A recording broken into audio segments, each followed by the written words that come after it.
but there's still plenty of time for them to get back in the running because at the end of these 6 weeks, the top 8 teams will qualify for the USO Invitational. So, Siphon, what are you expecting from two teams who didn't get the result they wanted last week but still have plenty of time to make up ground? Well, I think that they're definitely going to be looking to get those first wins on the board this season, and I think that they've got plenty of time, like you mentioned. I don't think there's going to be any panic. I think they're going to definitely be trying to assert control in the game as quickly as they can. Definitely want to make sure that they're capitalizing on whatever chances they are able to get. They got to have their good rotations and make sure that they're not allowing easy opportunities for the other team. And this is a conversation we had last week with one of our casters in the Swiss format. There's a debate that losing week 1 is actually a benefit because you don't play a 1-0 team and you kind of get an easier schedule because you, instead of facing 1-0, 2-0, etc., you might go 0-1, then 1-1. Are you of that belief, or are you kind of like me where I say, I just want to win every game. I don't care if I play the hard tournament or the hard team. I just want to win. What side are you on? I think I'm on your side. I think, while there is the benefit of having that easier schedule and able to kind of string those wins together a little bit easier, I think you also have to take into consideration you're not playing necessarily the top teams if you're going that route, and as a result, you're kind of left in a situation where you might have some issues, some flaws, but they're not necessarily getting exposed, and you haven't had time to learn and adapt and how you're going to overcome those flaws. Take a look at our rules for the USO Invitational Qualifier. It is a best of 3, 3-on-3, the Rocket League portion, all pretty standard. 5-minute matches, sudden death, overtime, as we mentioned. A 6-week Swiss bracket, so the records for most of these teams will be identical. As we mentioned, NXG and Michigan, both 0-1 right now. 1 match per week per team, and the top 8 teams from this league qualify for the USO Invitational and a shot at a $10,000 prize. But we do want to remind everybody this competition was free to enter for both military and civilian competitors. As we said, the top 8 teams from the end of this will qualify against other tournament winners for their shot at a $10,000 prize pool, which is a ton of money for Rocket League. First place of that will pick up $5,000 per team, second $3,000, and third $2,000. If you've placed top 3 in any other USO Experience Rocket League finals before, meaning you've received pricing, you have already qualified for the USO Invitational, so do not fret. You're watching all of these other teams battle to get into the spot that you are already locked in for. And as we wait for this game to get going, it's a 6-week bracket. There's about 20 teams in this, Siphon. When would you start to worry? Is it 0-2? Is it 0-3? When do you really start to worry if you're NXG or Michigan that maybe, you're going to have some crazy run to make that top 8? I definitely think it's a bit too early to be thinking about the panic button. I think if you're 0-2, then maybe you think it's creeping into your mind a little bit, but I wouldn't say necessarily that it's something that needs to be strongly considered. I would say 0-3 is when you really need to look at it and you say, you need to make some changes. What you're doing is not working, but you still have time to make those changes in order to qualify for the next round. Well, as we get ready for this game, let's throw it to Doc's keys to the game so these competitors who are looking for their first win can figure out how they need to do it, and those are create mistakes, punish the overcommit, don't overstay, and bump and demo to disrupt. Doc's keys to the game are brought to you by Geico Military. Geico Military has been a proud sponsor of the USO since 1997. Getting ready to hop into this game number 1 here between Michigan and NXG. Fish and Cypher calling all of the action. And, we talked a lot about what these teams should expect, overall. In a best of 3, I know a lot of times in a longer series, best of 5, best of 7, game 1 can be a feeling out game. You see what your opponent wants to do. You can't really do that in a best of 3, can you, Siphon? So how do these teams need to treat a best of 1 where if you lose, you're already facing match point? Well, I think they need to play within what they are comfortable doing, but they also need to do like what Doc's keys to the game. You gotta not overstay, but also force mistakes out of your opponents. Well, we are going to kick this one off here between Michigan and NXG. Do believe the names are flopped as Michigan is in the orange there and NXG is in the blue. Big old Bobcat looking to set up something in front of the goal there. Shot taken by Pack of the D, but not quite able to. Now Ventex looking for a turnaround here. Oh, just misses. Centering pass goes to nobody, and Michigan can't quite convert. Yeah, but they're going to look to stay on, they turned it over there, and now here comes NXG again on the attack. Here comes Pack of D trying to move forward into the slot, but it's going to be sent just wide of the goal, and it's going to be cleared out towards the center line. Now we see Mustard looking for a great shot here. NXG's first signs of offense. Ventex now in a 3-on-1 with a great solo play, and it's going to roll in for the first goal. Great play there from Untex there. Nice job there to just flip it over the only defender left, as Rochter was the last one in the last line of defense there as they're caught out on the break. on the kickoff now. How are NXG going to respond here after a early goal there, just less than a minute into the game, as it's going to be taken immediately back here as they're going to be pushing for another one. Big ol' Bobcat looking for that waterfall down to Pack of the D. Not quite able to find it here. Rockdirt can't get a clear. Ventex playing phenomenally, has the ball in front of the net, but Morales with a fantastic solo save. Pressure still here for Michigan, but NXG should be able to find a clear with Mustard. And here comes Ventex again. Ventex looking for another one off the bar and out. And did not want to go in on that occasion, but Bobcat keeping it alive, trying to get it back to Ventex, and it's going to go back into his own end instead. See Pack of the D looking for a clear. Can't quite get around Mustard. Rockdirt has an opportunity, just can't get the ball in time. Ventex, look at all those medals. 4 shots, a goal, a save, and a demo. What can't he do? Right now, he needs to have a clear for his team. It gets denied by Rockdirt right from the net. Huge double commit from Michigan. It looks like the Wolverines should be able to hold on here. Big ol' Bobcat can't get the clear right in front of the net, but a missed opportunity for NXG. As a missed aerial, and now it's going back towards the net. Can he get back? Yes, he can. As Mustard able to get back, but he turns it over in his own end once again, and it's going to be on a big clear here, and it's going to be successful, although Ventex stops it at the center field line. Rockdirt does get this clear, immediately stopped by big ol' Bobcat. Looking to make a play here off the back wall. Nobody home. Mustard with a great save. Back again here as it's kept in the NXG zone, trying to get another shot away, and it's blocked there by Morales, and then the demolition comes out, and now the ball in the hands of NXG. Bobcat just lobs it down on the blue side, barely misses the net, comes through for the follow-up. Now it's Mustard's turn, but he misses on the ball. Allows big ol' Bobcat for the back pass, gone wrong, and now NXG can put some pressure on. Big ol' Bobcat looking for a clear. Here comes a nice aerial. That's a nice move there to get into the corner here for Ventex. And now he's going in, looking to set up one of his teammates perhaps, and a good challenge there will dispossess him of the ball. But here comes big ol' Bobcat getting it across, and no one's there to get on the end of it. And it's going to go back out and be reset around for Ventex. And now he goes in on an aerial, a double hit, a triple hit, and no one's there again on the end of that one. They wanted that pass. Big ol' Bobcat keeps it alive in front of the net. Rockdirt makes a great save. NXG's defense feeling strong and up on the top post. It hits the crossbar. Big ol' Bobcat makes a huge save. NXG with the huge punish. Just can't find it. Ventex lobs it down, and it's wide of the net.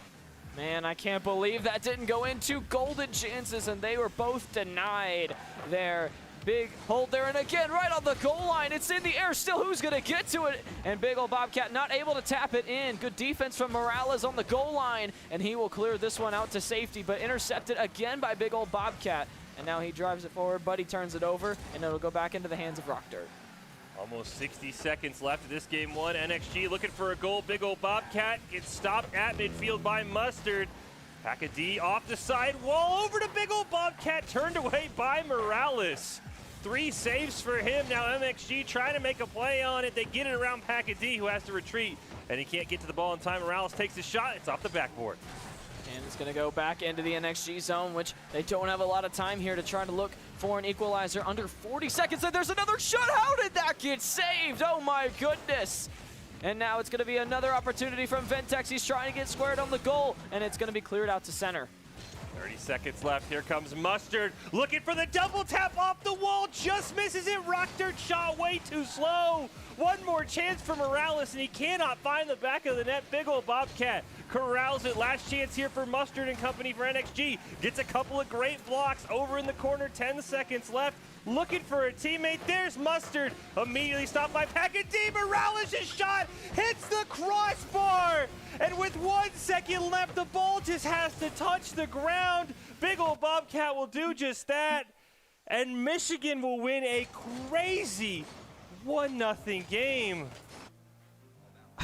Oh, but this tournament powered by Geico Military. Geico Military has been a partner of the USO since 1997, providing support to the military service members and their families throughout their time at service. Thank you, Geico Military, for being a force behind the forces. Siphon, what was that?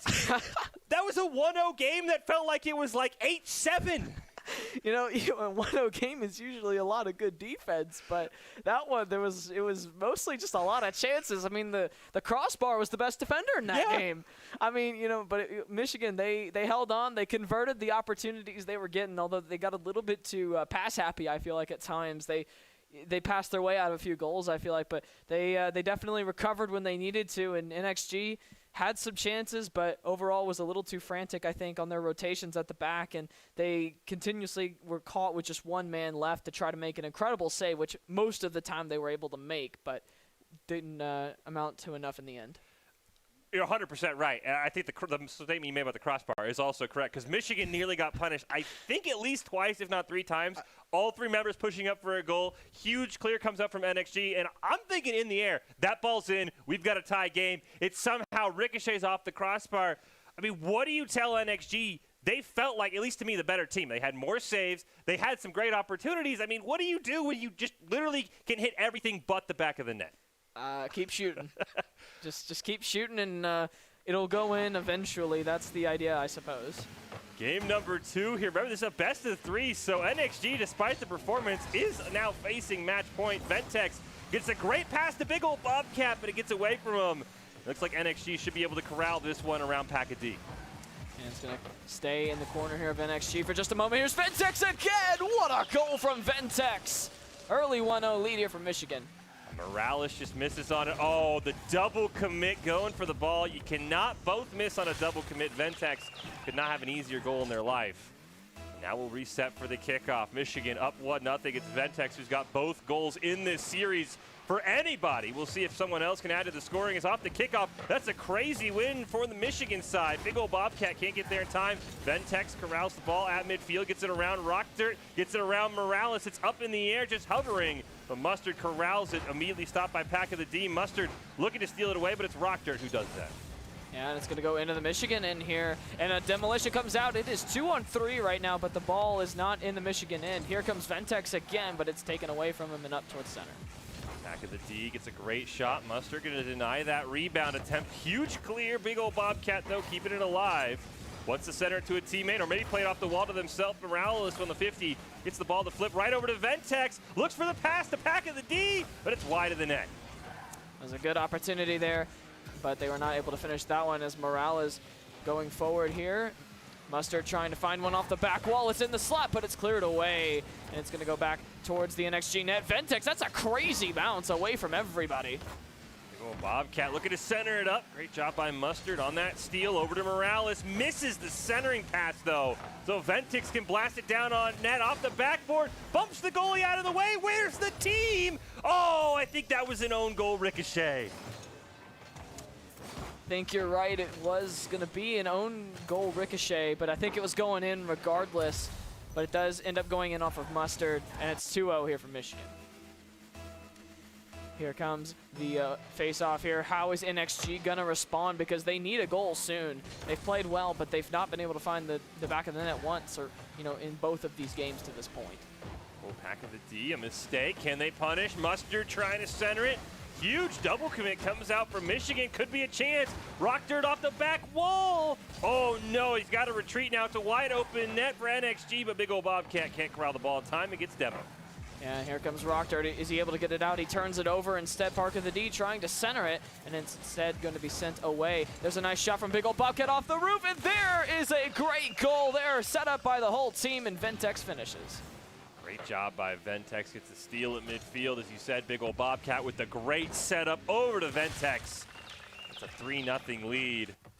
Michigan taking control of this game, trying to move to 1-1, get back on the winning side of things here in our Swiss bracket.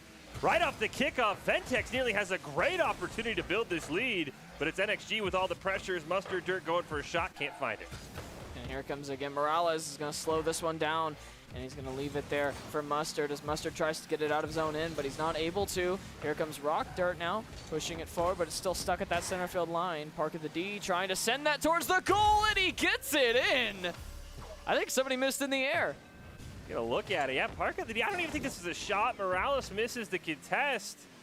There's just nobody there. Mustard, I guess, was getting boost. I think they thought Morales was going to win the 50. And you can see here, this game summed up by the medals, only 2 for NXG and their demos. No shots, no saves. That's why Michigan has a 4-0 lead as big ol' Bobcat clears it to the blue side. Yeah, definitely true there. They've got some time still to create some offense, but they've got to do that in a hurry as Mustard brings it down the left side, looking to potentially cross it in from the corner, but instead it's going to be taken away out towards the center field line. Uh-oh, that's a wide open net. Ventex takes a quick shot. It goes wide, however. Mustard looking to corral it. Big ol' Bobcat off the back wall, hits it to a teammate. Pack of the D shot turned away by Rockdirt, but gift up by big ol' Bobcat over to Ventex. The hats rain down, and it feels like the dagger. It definitely does. What another great team goal here set up by Michigan. It is a great press all the way from all 3 members high, forcing tons of turnovers, tons of shots, and they get their 5th goal of the game as a result. Off the face-off now, big ol' Bobcat trying to play it to himself. Oh, man, that was close, as it's going to go into the opposite corner towards the slot and have to be dealt with by Rockdirt, and he will get it out of danger. Back of the D retreating. Big ol' Bobcat looking for a clear. NXG just looking for some bright spot here. Morales picked up their 3rd demo of the game. Centered up, but Ventex stops that one. It looks like it's just over to the blue side where Morales has got to clear it up, but gets run into by his own teammates. Here comes Morales now trying to win the 50-50. He doesn't, though. It's Bobcat. It's going to be Michigan ball again at the center field line. Now pushed forward again over the goal. There's Bobcat looking to send it back to Ventex. Instead, though, it's going to be cleared away and out towards the center line again. Morales 1-on-2. Tried to get fancy with it. Gets stopped, though, by Pack of the D. Rockdirt up in the air. Big ol' Bobcat stops that one. 1 minute left here. Morales can't stop Ventex, who's looking for a 4th goal. Big ol' Bobcat keeps it alive. Pack of the D there as well. They center it up, but it is turned away by the NXG defense. But right now, they don't need defense, they need offense. Yeah, Mustard leading the break here, trying to put it in, and Bobcat manages to step in front of that one and redirect it wide. Morales the shot, just a little bit too high, and it will bounce away. And now that ball rolling in the center as Ventex is going to be taking this one. 30 seconds left. Big ol' Bobcat down to Ventex. It's Pack of the D who takes the shot. 2nd hat trick for Michigan, and they're in command. In total control of this one. Bobcat reads the defense, makes a nice pass there to Pack of the D, who gets a good hit on it and gets it away from Rockdirt. 6-0 here for Michigan. 27 seconds left here in regulation as Morales is going to get the 1st goal. No, it's just wide for NXG, but Mustard will keep it alive in the corner for just a moment before Ventex takes care of that. Nice little team play there with big ol' Bobcat. Fortunately, NXG just does not have enough time. Michigan will let these last 8 seconds run down, maybe even look for a 7th goal. It does look like they're just kind of passively playing back. One more bounce on the ground. Everybody evacuates the area. And a totally different game from game number 1. A dominating Michigan performance. They claim their first W. They move to 1-1. NXG will try again next week at 0-2. And Seifert, I mean, what do you think the difference was? Because, I mean, that was just a dominating Michigan performance. That was nowhere like our game number 1.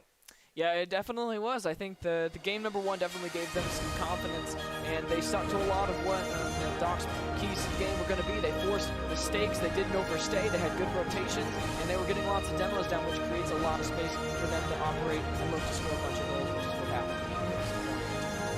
And before we go to break, what do you have to say for NXG, who I thought played phenomenally in Game 1? Game 2 just kind of got away from them. They're 0-2 right now. The panic button's kind of getting close to getting set. I mean, what can you tell them going forward, both good and what's something else you think they maybe need to work on here to get back and look to get in that top 8? I think they're really good. I do think they're really good at getting in front of shots, blocking shots, making saves, and I think that they did a really good job with that throughout both of those 2 games. I think too many times, though, they were left with 1 defender with 2 or 3 attackers coming at them, and that's always going to be bad odds to take. And Game 1, it didn't work, burned them too badly. In Game 2, it did, and I think coupled with the offensive struggles, I think that's never a recipe for success. So they've got to start getting some goals on the board, but they can't be caught out with only 1 member back. Well, we just saw a pair of 0-1 teams. Now let's flip to the other side. We're going to take a quick break, but when we come back, we'll have Abstract and Escape Velocity. Both are 1-0 after week 1. Who's going to move to 2-0 and get closer to securing a spot in top 8? We'll find out after this. 4 years have passed since the mortal races banded together and stood united against the might of the Burning Legion. Though Azeroth was saved, the tenuous pact between the Horde and the Alliance has all but evaporated. My name is MA3 Centennial, Adrian. I play World of Warcraft. A great game. I've been playing it for 14 years. My father, me and him play the same game, so it gives us a chance to talk to one another while also interacting with one another in a different type of reality.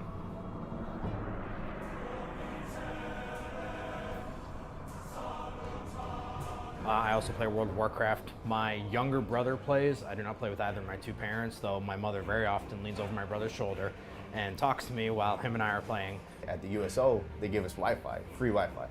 The Wi-Fi connects us with our game systems, and our game systems allow us to see certain people or talk to certain people back home. Neither of us like phone calls. Neither of us like talking on the phone in any sense of the word. This gives us a much more interesting way to communicate with family members and friends, and it even allows us to continue to build off of the relationships that we had previously. You know, personnel rotate commands all the time. We don't always get to see them, but we can always come back to these video games and use these video games as a way to communicate, keep up, see how things have changed, how their families are doing, stuff like that. And USO is fantastic for facilitating that. They have beautiful facilities, wonderful Wi-Fi. It helps us out a lot with not only communicating with our families, but just overall morale as well. We're in a better mood. We take that mood back to the ships. Everybody else feeds off that better mood, and USO is just it's a chain effect, and they really do help a lot. Depending on the area of operations that we're on, sometimes you don't even get internet connection. So going a couple months without internet and then coming back to here, any way to contact my family was great. The game itself provides an in-game chat through multiple different channels, faster than a text message, faster than Facebook Messenger. There's a team chat, there's Discord, there's Twitch, and they're all just different programs that you can talk for free as long as you have Wi-Fi anywhere. My father, since he plays, a couple of my buddies, since they play, one of my brothers, he played for a little bit, but they all have that program. They all have a way for me to contact them back home without using cell service or anything like that. And that's one way that I constantly keep in contact with all my family. If it's not video, then it's talking through a headset.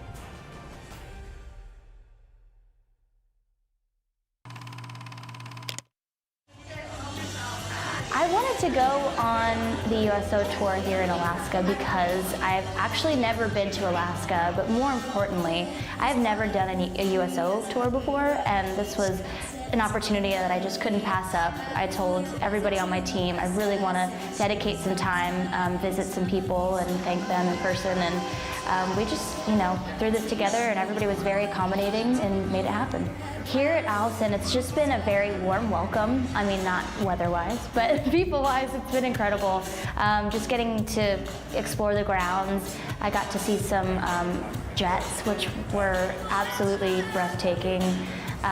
Just being able to say thank you to the men and women who serve our country in person has just been so incredible. Ladies and gentlemen, let me hear y'all fired up and shouting for Miss Cassidy Cope. So I want to thank you guys for having me. This has been incredible. I want to come back. I definitely want to see more of it. I feel like I got to see as much as possible in one day, but this place is massive. So I would love to come back and see more.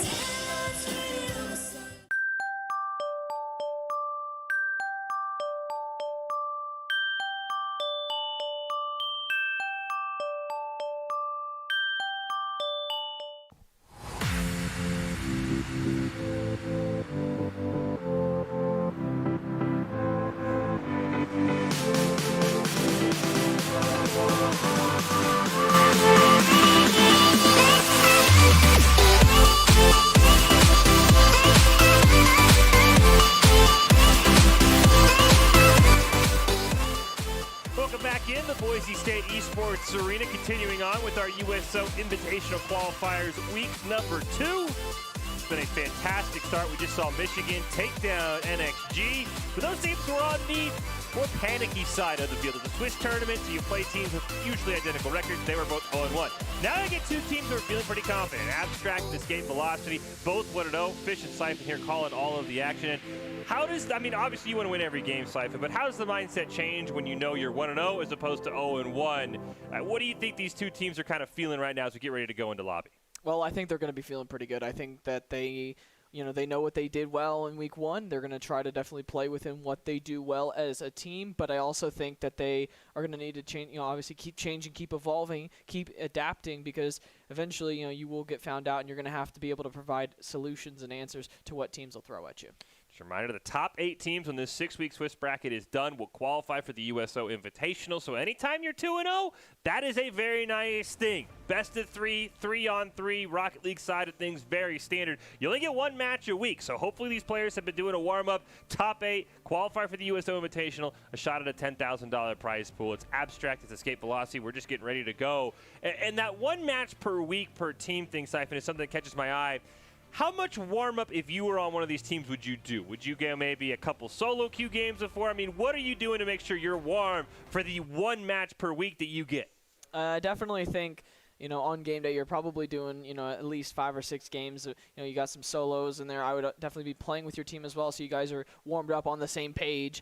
But I think throughout the week, you definitely want to be playing a lot with your team, not necessarily a solo experience, because I think it's going to make more sense to be able to continue to work and improve at what you need to improve at as a team rather than improve individually, because it's going to be a lot easier to go far in something like this when the sum of your parts are greater versus the individuals. Just waiting to go here, abstract and escape velocities. We take a look at some of the replays here from the series we just saw with NXG and Michigan. And this was a tale of 2 different games. NXG in the first game, I thought was the better team. They just had a couple of unlucky shots. Michigan in game 2 said, Fish, you have no idea what you're talking about, because they just took over and absolutely dominated. Well, I think it's because, NXG definitely played a very aggressive style. They wanted to get everybody forward as much as possible, and that's why, especially in Game 1, you saw a lot of the long balls from Michigan, because they knew that they could just hit it over the top of the defense, and there would only be 1 defender there that they had to beat. Couldn't quite beat him nearly as often as I think they wanted to, and in Game 2, it really showed us the other side of that coin where you get really burned with fire, especially when they weren't scoring goals to try to match up with Michigan. I think especially in Game 2, Michigan had everyone come alive. Ventex was the hero in Game 1, but Pack of the D, big old Bobcat. And from a team standpoint, which one are you a bigger fan of, Siphon? The one-man sort of solo hero with 2 other guys bear their support, or do you like the 3 more maybe individually less skilled but 3 more well-rounded player kind of lineup?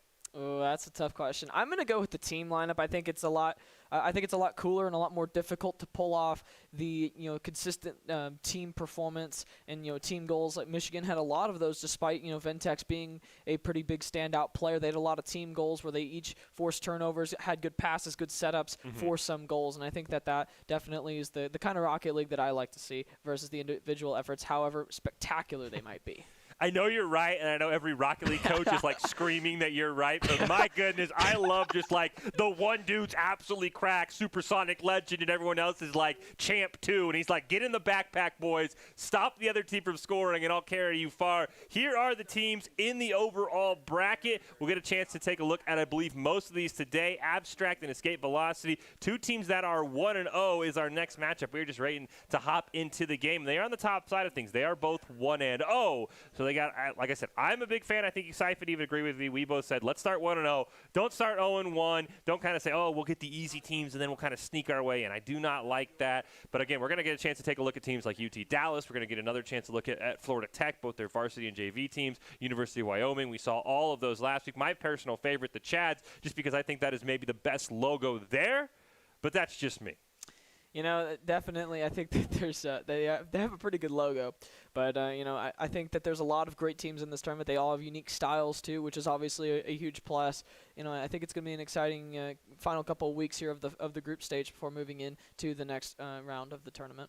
Yeah, I love this Swiss format. I think Swiss is one of the best formats because every time you have a tournament that isn't Swiss, it's always like, well, that team got to play the easy side of the bracket. We had the harder side. I really like that Swiss, it's a little less obvious in week 1 or week 2, you're playing 0-1 teams versus 1-0. You have no idea. But I do like that week 4, week 5, we're going to get teams who are both, 4-1 as opposed to, oh, it's week 6 and I get to play the 0-5 team that everyone's beaten by 10 goals. I get an easy shot into the top 8. I do like how we're going to kind of make sure we whittle it up, best versus best, worst versus worst, and not like, oh, well, that team only made it because they got a really easy schedule. I like that we have removed that excuse from everybody who's participating. Yeah, I definitely think that it's a great format, especially to remove that kind of that kind of excuse. And like you mentioned, just well, they got to close with an easy schedule, so of course they were going to make it into top 2, top 3, the top 6 because of that easy schedule. I think this definitely also forces a lot of improvement out of every single team, because you're going to be constantly facing very good teams, top teams, especially if you keep winning. And so you've got to keep adapting, keep improving, so that you don't get found out and start suddenly dropping a ton of games. We're just waiting to go here with Abstract and Escape Velocity, both of them sitting at 1-0. So it looks like we're just waiting to go here. Oh, actually just heard apparently we've had some technical issues. Abstract and Escape Velocity not able to go, so we are trying to scrounge up another opponent here, make sure we can stay on the schedule. And of course, reschedules are a thing, Siphon, something that, you always have to say you never know what could be going on in someone's life. So if you're a team that, is there any pressure for being on stream? Because, you like some of these games, they're being played in the background. Like, hey, just knock that out. Is there any more pressure you think if you're a player who all of a sudden, hey, you're going to be on the stream? Does that put any more pressure on, I think, the teams that we're going to see here instead of Abstract and Escape Velocity? I think it does. I think, because you've got people watching you, and I think it definitely adds that pressure of, how many people are going to be seeing, if I miss this, 50-50, if I don't win this challenge, if I don't score this goal, how many people are going to be seeing that? I think it definitely, in a small way, gets in the head of most of them, or at least some of the players, but I think for the most part, if they're able to just remain calm, comfortable, they get adapted, especially if they've already, been pretty warm, playing a lot of Rocket League today. I think that they'll definitely not really think too much about it. Once they're in the game, they're only focused on what they can do to get the victory and playing within their team.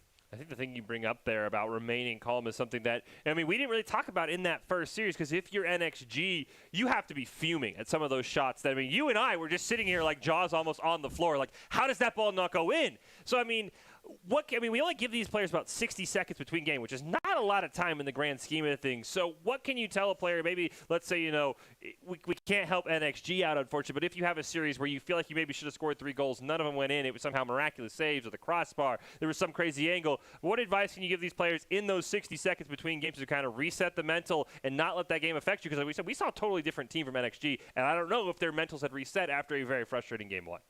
Like you mentioned, it's not a lot of time, but I think what you got to do is you just got to tell them, offensively, keep doing what we're doing. It was working. We were getting a lot of good chances. We just weren't able to finish. Keep doing it, and eventually they're going to start going in, because that's what the numbers are going to say. You're going to keep going in, especially if you're creating as many chances and as high quality looks as what they were doing. I would have said a few small things about making sure their rotations are a little bit cleaner on defense, because they were giving up a lot of opportunities the other way. Because Michigan also should have scored 3 or 4 on them as well, that were denied by a miraculous save of the crossbar a couple of times. So, they needed to, I think, get that one adjust as well. And I think that it just wasn't enough time for them to completely, get reset, get ready to go again in game 2. And as soon as they gave up that first goal, I think from there it was just the route was on.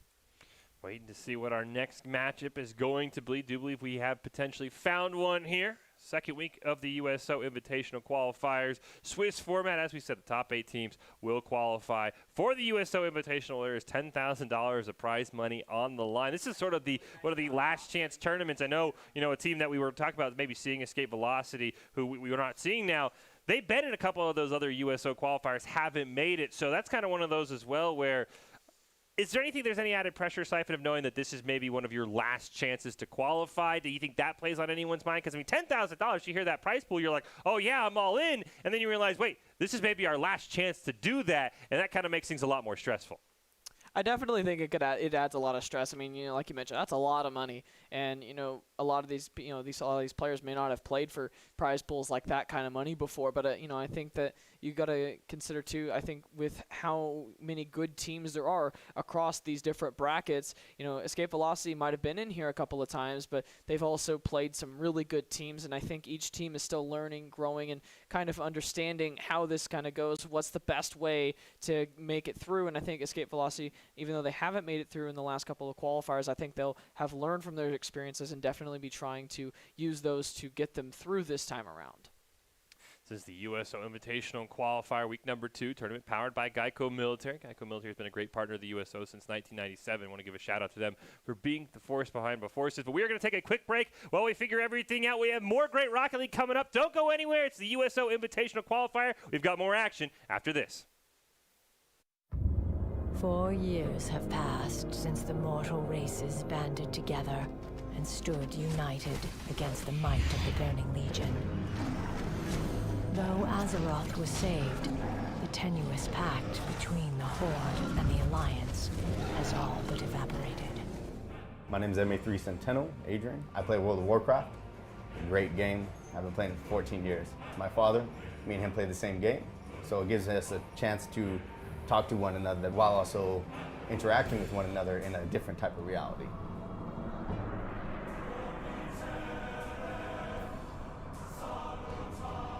I also play World of Warcraft. My younger brother plays. I do not play with either of my two parents, though my mother very often leans over my brother's shoulder and talks to me while him and I are playing. At the USO, they give us Wi-Fi, free Wi-Fi.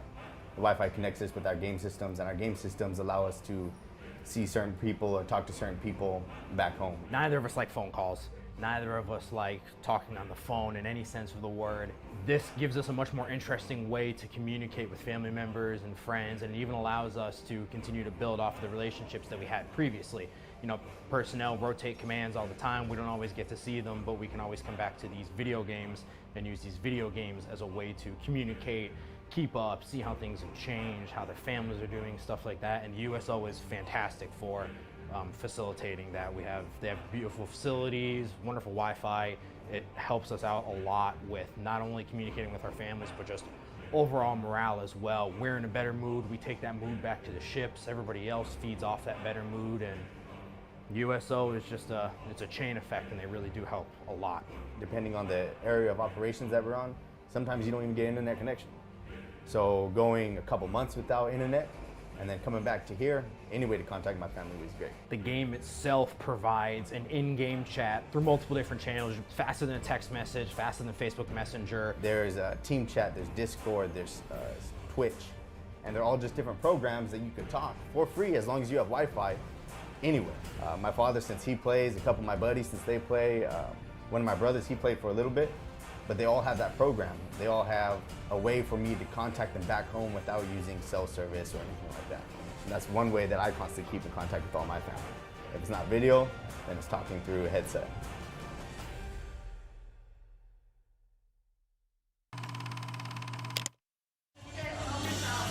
I wanted to go on the USO tour here in Alaska because I've actually never been to Alaska, but more importantly, I've never done a USO tour before, and this was an opportunity that I just couldn't pass up. I told everybody on my team I really want to dedicate some time, visit some people and thank them in person, and we just, threw this together, and everybody was very accommodating and made it happen.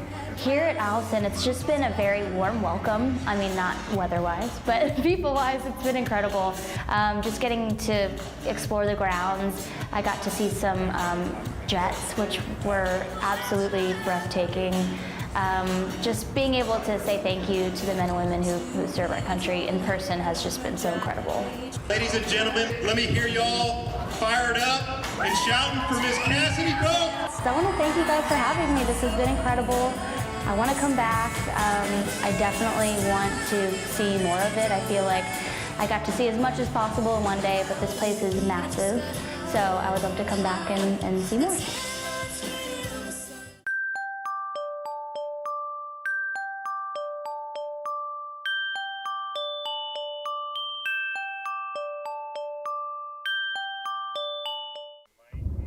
"4 years have passed since the mortal races banded together and stood united against the might of the Burning Legion. Though Azeroth was saved, the tenuous pact between the Horde and the Alliance has all but evaporated. My name is MA3 Centennial, Adrian. I play World of Warcraft. Great game. I've been playing it for 14 years. My father, me and him play the same game, so it gives us a chance to talk to one another while also interacting with one another in a different type of reality.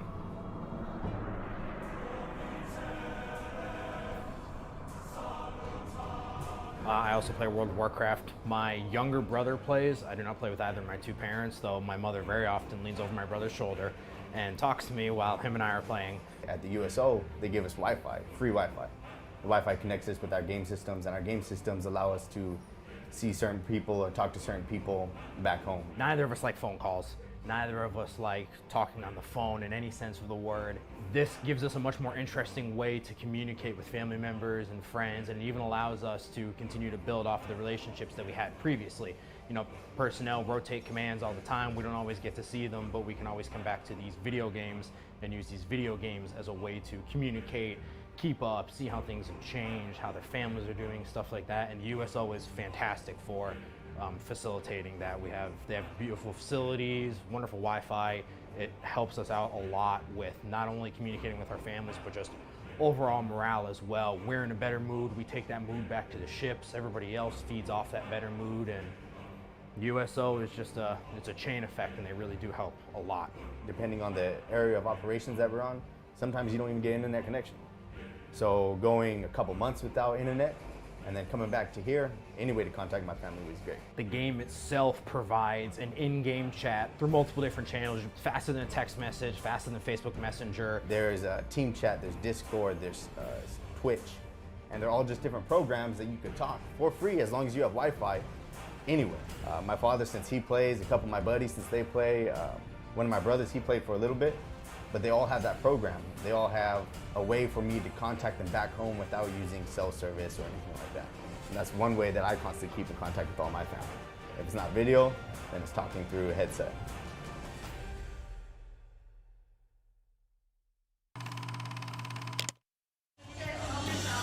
I wanted to go on the USO tour here in Alaska because I've actually never been to Alaska, but more importantly, I've never done a USO tour before, and this was an opportunity that I just couldn't pass up. I told everybody on my team I really want to dedicate some time, visit some people and thank them in person, and we just, threw this together, and everybody was very accommodating and made it happen. Here at Allison, it's just been a very warm welcome. I mean, not weather-wise, but people-wise, it's been incredible. Just getting to explore the grounds. I got to see some jets, which were absolutely breathtaking. Just being able to say thank you to the men and women who serve our country in person has just been so incredible. Ladies and gentlemen, let me hear y'all fired up and shouting for Miss Cassidy Grove. So I want to thank you guys for having me. This has been incredible. I want to come back. I definitely want to see more of it. I feel like I got to see as much as possible in one day, but this place is massive. So I would love to come back and see more.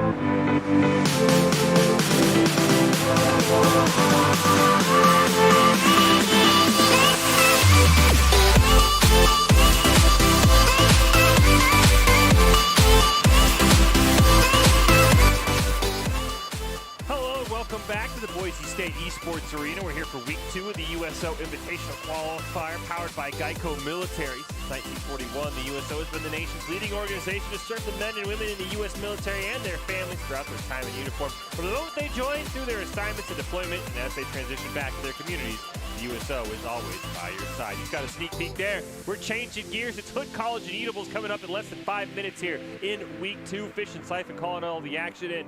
Siphon, I mean, this has to be a gamer's worst nightmare. I've been there. I assume you've been there. We were supposed to see Abstract and Escape Velocity. They were readied up in the lobby, getting ready to go, and one of Escape Velocity's players lost internet. I'm hoping he's able to get it back and they don't have to take a forfeit, but is there anything more upsetting in a tournament of this status? I mean, even outside of the tournament play as a gamer, when you lose internet at the most inconvenient time? Yeah, I don't know, man. That's a good test of the mental fortitude there. But yeah, I mean, it's incredibly frustrating, and hopefully that he can get his internet back in time to be able to hopefully not have to forfeit that match like you mentioned. All right, I'll put you on the spot here. Worst spot you ever lost internet in? Like, worst time, worst moment.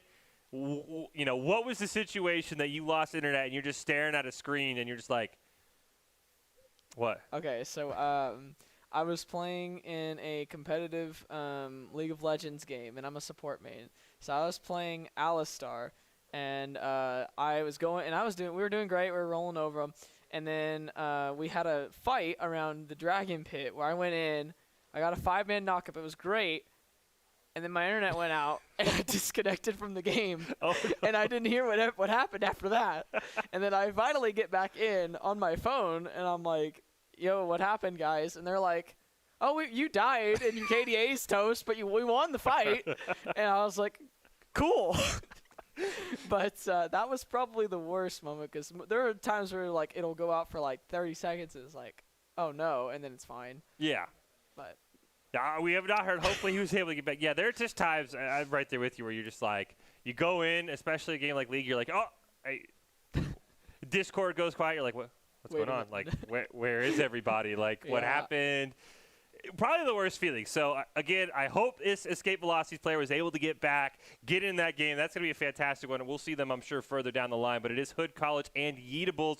Yeatables, another team. We were talking about Escape Velocity. I believe Yeatables is another team that we've seen in other tournaments trying to make that USO Invitational with those $10,000 of prize money on the line, trying to come in here. And so I'll be curious to see how they do against Hood College. This is the one thing I do love about this tournament. We have a lot of collegiate programs. We had a lot of non-collegiate programs, obviously, by the names. This is kind of the first one, we saw, I guess, with NXG and Michigan, actually. So I like seeing sort of the two different sides of things. Collegiate, where they're forced to play together, and then, I guess recreational, if you will, where they probably just three friends are like, hey, let's get in this tournament. Let's make our name the Yeatables, which is your thoughts on the name, actually. Your thoughts on the name. We've had differing opinions on if Yeatables is like a really good name or a really bad name. I think it's a good name if they're like a really good like demoing team or something, because then you're eating everybody out of the way. I mean, I think if it's an application of how they play, then all the power to them. I think it's a great name. If it's not, then that's just a little bit disappointing. But I think it's a good name. I think it's definitely very interesting, though, the dichotomy of, the collegiate programs, like you mentioned, where these players kind of have to play together because they're probably, the best, or they were at least placed on the team for a specific reason.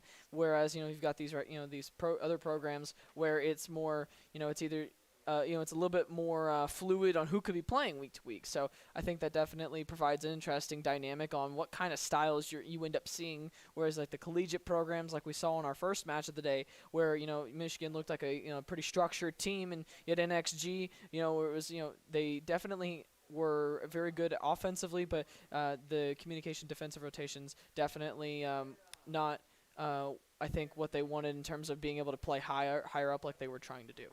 Yeah, I'd be very curious to see who. I mean, I think something I'll just track throughout the course of the tournament, who comes out on top, the collegiate programs or the, again, recreational isn't the right term for what those programs are, but I think. I want to say I feel like the collegiate teams have an advantage, but I mean, just knowing, from what I've seen from other collegiate programs here at Boise, like they're in a lot of other tournaments. So it is curious to see, and it actually looks like we're going to get another audible here, Seifert. We're actually going to have two collegiate tournaments taking each other on. It will be Hood College and Florida Tech, who will actually be playing each other here. Not sure if this is just a show match or if this is an actual game. We will have to find that out here momentarily. It is a show match. So great job by both these schools. I mean, Hood College probably just waiting for Yeatables to be able to get in. I know Florida Tech has a game later on that we are scheduled to see. So a show match, always a ton of fun. And we talked about getting warmed up. What a better way to warm up than someone of a similar caliber that you will see in this tournament potentially later on. Yeah, definitely. Florida Tech definitely has got, they've got they got a lot of good players, and they're definitely a great, good program as well to definitely look to test how they're going to do. I think it's going to be a good warm up as well for both of these programs. I think, it's going to test out, I think, what Hood College is going to be looking like here after, obviously not playing for 7 days because of the time in between the games. So it'll be interesting to see what they've done over the last week, and if they'll look any different than last week, or if they're going to be kind of building on what they were doing last week. And the same goes with Florida Tech. Maybe they'll be looking to try out something new tonight. We'll see.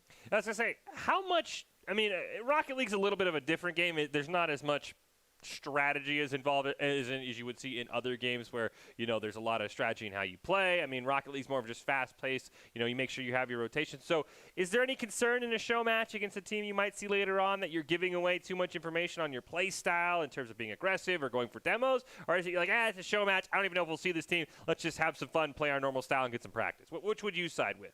I think it depends on the aspect here. I think Florida Tech, they're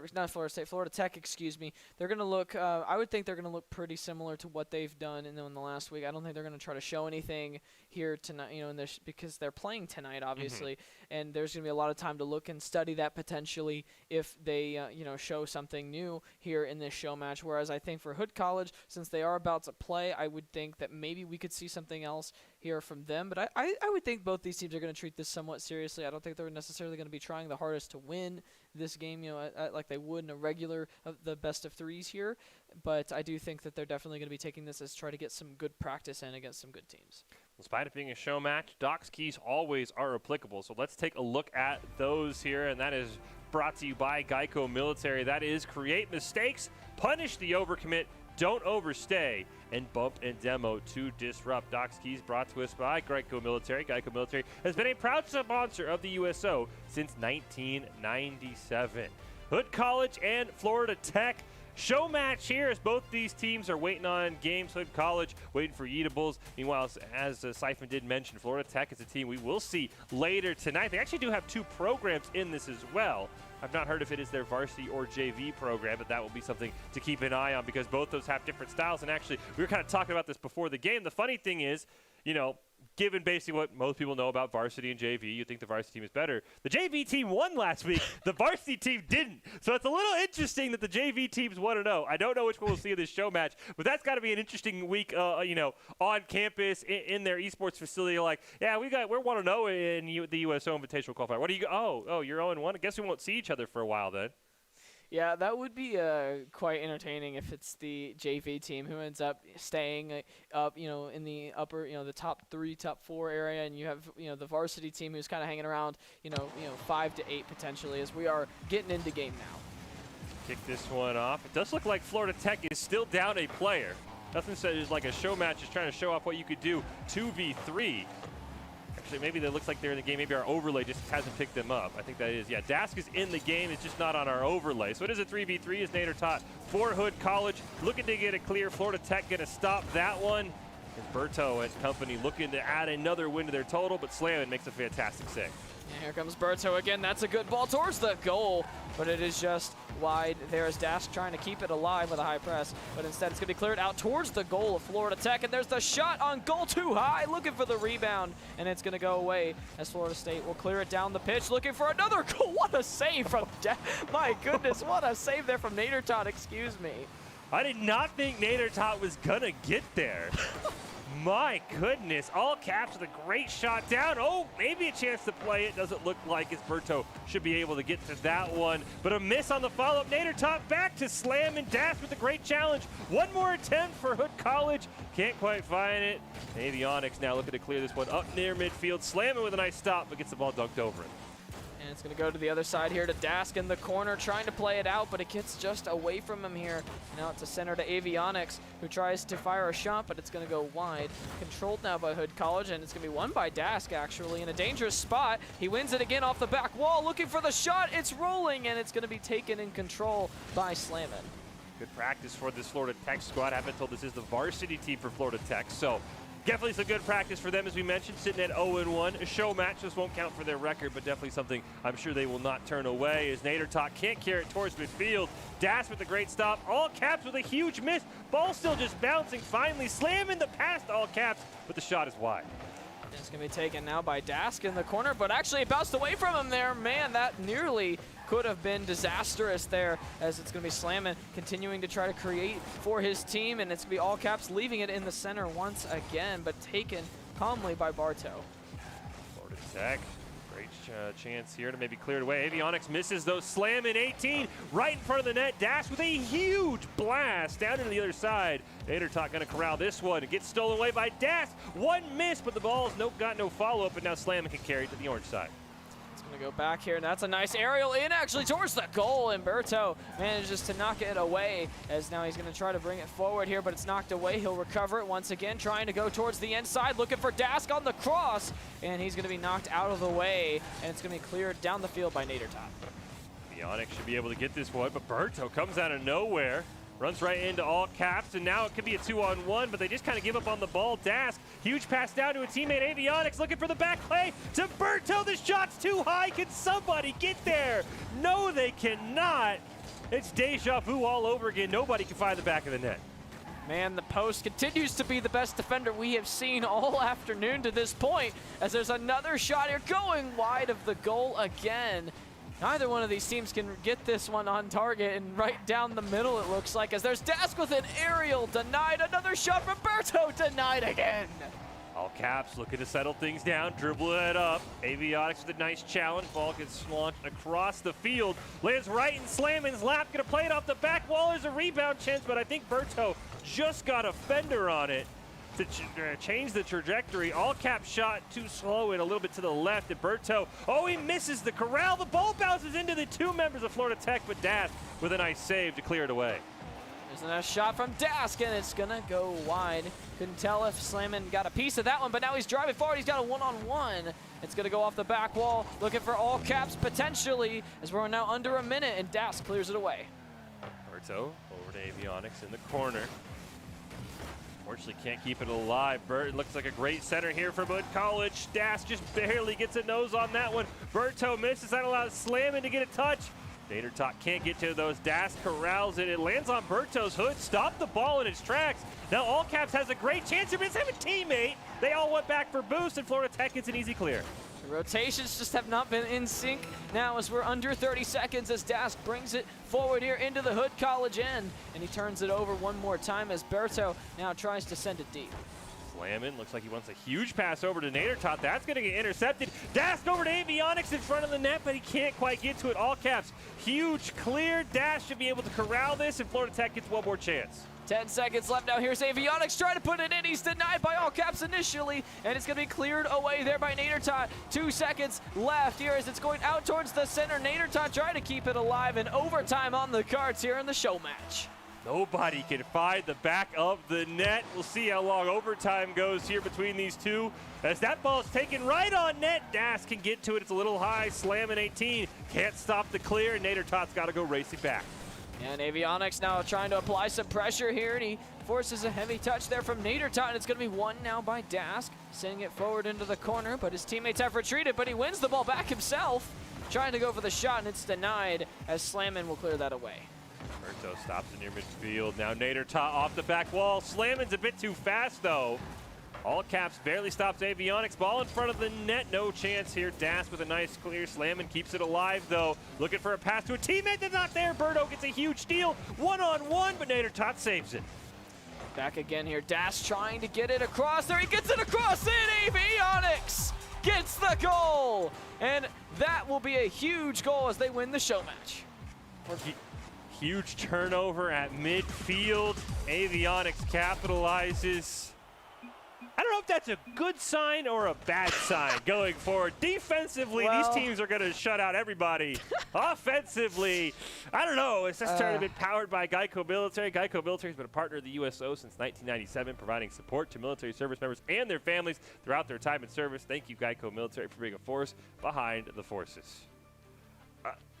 Defense at an all-time high here, Siphon. Offense in that game, that was what you expect from a 1-0 game. There was a lack of offense for a lot of that. Some very interesting rotations. Just a very, very interesting show match. Yeah, the post wasn't the best defender in this one. It had a case, but I don't think it was as clear-cut as it might have been in the other 1-0 game we had earlier today. But I think that, you know, it was definitely very vanilla. I don't think you saw anything too crazy from either one of these teams. They didn't want to reveal their hands too much, which is understandable considering they both still have a game to play here today. And, you know, the rotations definitely were more defense-focused, and I don't know if that was just, you know, because they don't want to be too aggressive or they just wanted to make sure that they were getting some solid practice in on the defensive end. No, you totally called it. That was defensive if focused rotations I've ever seen it several times, especially for Hood College, where the ball's just floating above the net, and we get the great aerial view, and it's like, wait, his teammates are back on the other side of the field getting boost. I mean,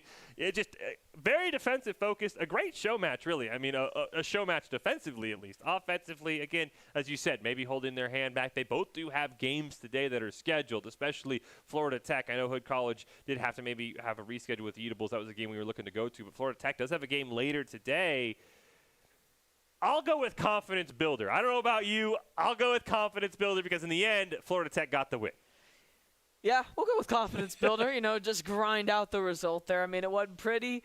It's not the most exciting or pleasing game to kind of watch, but I think that a win's a win. Confidence builder. They know now that obviously if they really need to win a game, they can just lock it down and allow 0 goals for over 5 minutes and over 6 minutes in a game here, and eventually they'll find something. But I think that confidence builder is definitely a good way to put that. I think that they. Just a bit of reassurance, that they do have the ability. They are, that they are able to kind of take it to some of these teams in this tournament. And for Rocket League, Siphon, I got to ask you, which side of the coin are you on? Are you on the defense wins championship sides? As we do get our Chads versus UT Dallas match getting ready to go here. So cannot wait to see this one. UT Dallas, a perennial dominating force in the collegiate Rocket League scene. The Chads, my favorite logo, just absolutely fantastic. We did not see them win their game last week. We saw them in a show match against Florida Tech that Florida Tech ended up winning, but that is probably the best logo. But before we get into game, are you a defense wins championships or the best defense is a good offense kind of guy in Rocket League? I think I lean more towards the offense, but you got to be – it's all got to have good rotations regardless because you can do both. You can have an emphasis on one. You just have to make sure you have the good rotations to do both. Like in the show match there, there was good offense being created, just the defensive rotations to come forward were not happening, and I understand why that wasn't happening. I think if you're more on track or in sync with that one, you can be a defensive focused team while still being very good like on the break, or you can be an offensively focused team where you're looking to create a ton of opportunities. You just got to be responsible defensively when you don't have the ball. I'm a big offense guy. I mean, the bigger the number goes, I think everyone gets more excited. I'm sorry, fans of normal soccer. It's just, come on, like 1-0. They agree. 1-0 is not my cup of tea. Give me like 8-7, absolutely insanity, cross-map goals. That's my favorite thing in Rocket League. But we will see what we have in store. UT Dallas and the Chads. We talked a lot with Escape Velocity and Abstract. Same applies. Both these teams are 1-0, so you're on the better side of the bracket so far. A win at 2-0, you're feeling pretty confident. A loss to 1-1, you've still, got some wiggle room. So we will see who comes out on top here in this best of 3 as we kick this one off. UT Dallas and the Chads immediately. Thermal looking to set something up. Infinite pops it up in the air for the Chads, but not able to find anything. UT Dallas looking for a clear as Thermal can't get to it. Yeah, UT Dallas going to be controlling this one around the center field line as Tuna now is going to come back here to try to hold this one up here, setting it up potentially as they turn it over. Ghost gets that demo down there as Thermal now pushing the pace forward here and into the corner, but he turns it over. Demo's at a premium. 3 in the first, make it 4 in the first 30 seconds. These teams clearly do not like each other as Ghost now looking to dribble this one up the field. Has a great one-on-one. Infinite with a fantastic stop, but the redirect stop by Thermal. One chance here for Rival, and it's turned away. My goodness, what a defensive recovery there, because that was a great move to try to get in position to score the goal there. As UT Dallas might be ruin that one later on in the game, as now Infinite trying to set up a teammate potentially for something.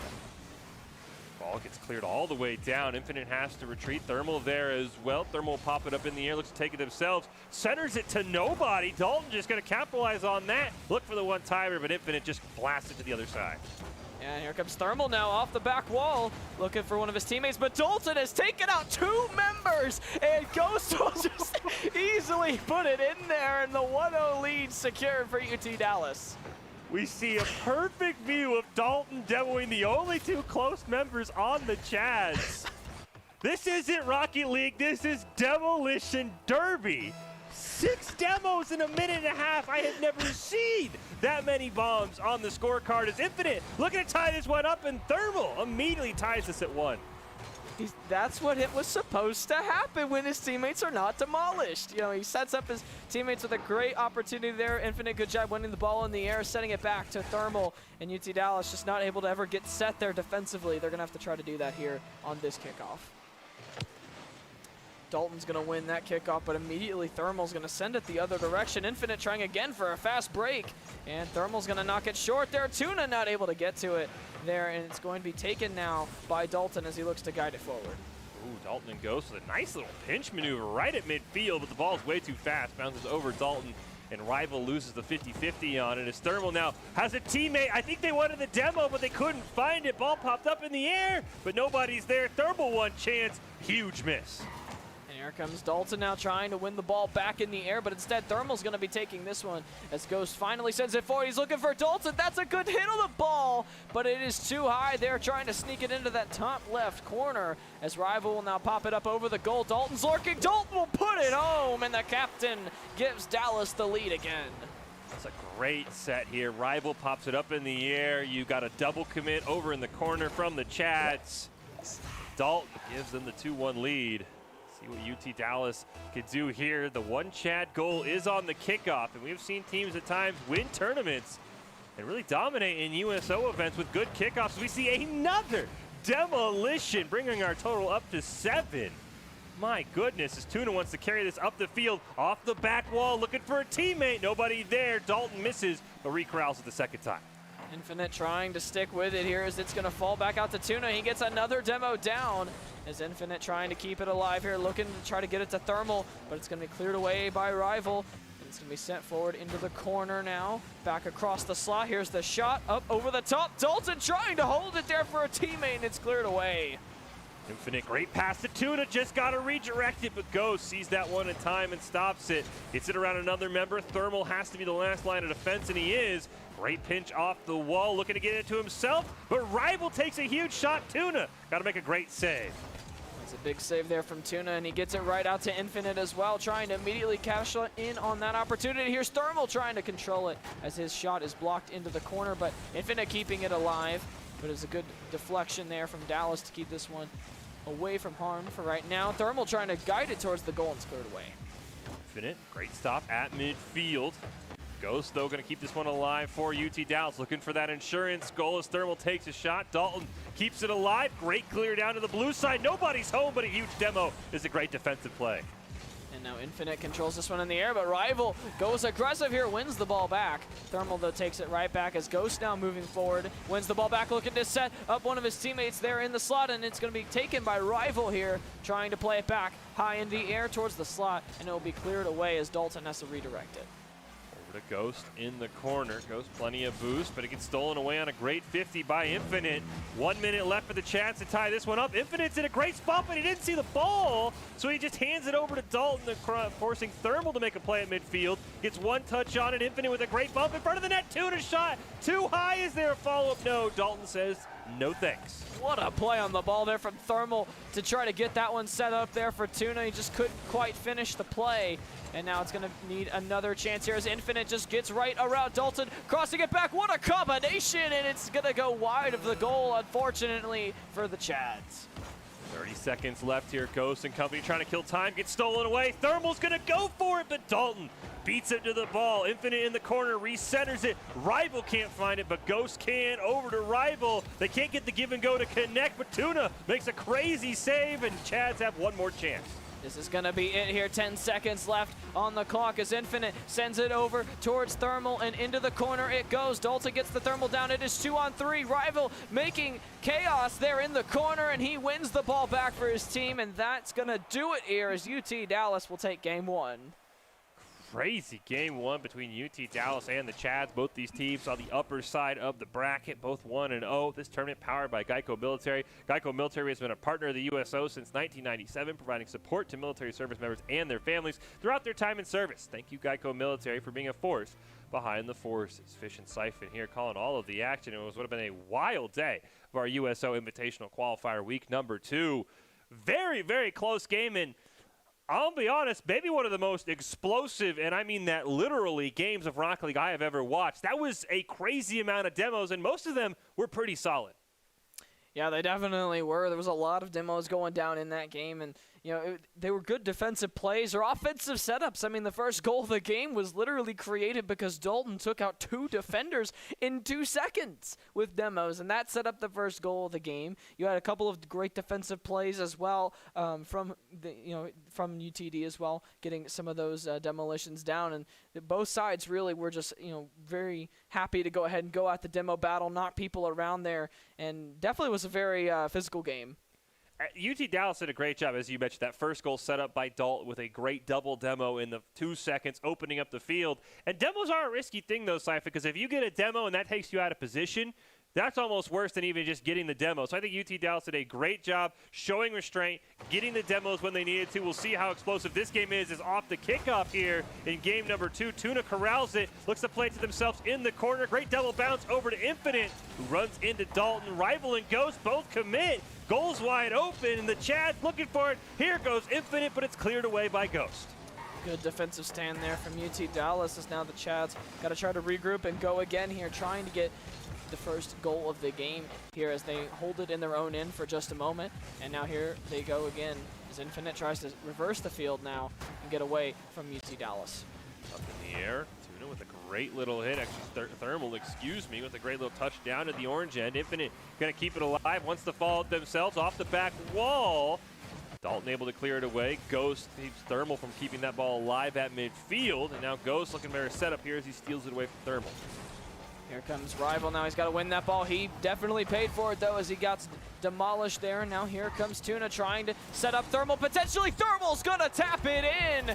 Great work from Tuna along the glass. I think we see a bump at the very start of this and then just holds the ball. Thermal sneaks it past 2 on UT Dallas. Chad strike first here in game number 2. Remember, this is a best of 3, so UT Dallas on match point on the kickoff. Rival and Tuna both get tied up here. Ghost gonna elevate for it. There's another one of those demos by Infinite, but it might not matter until Dalton barely whiffs on what would have been a great shot.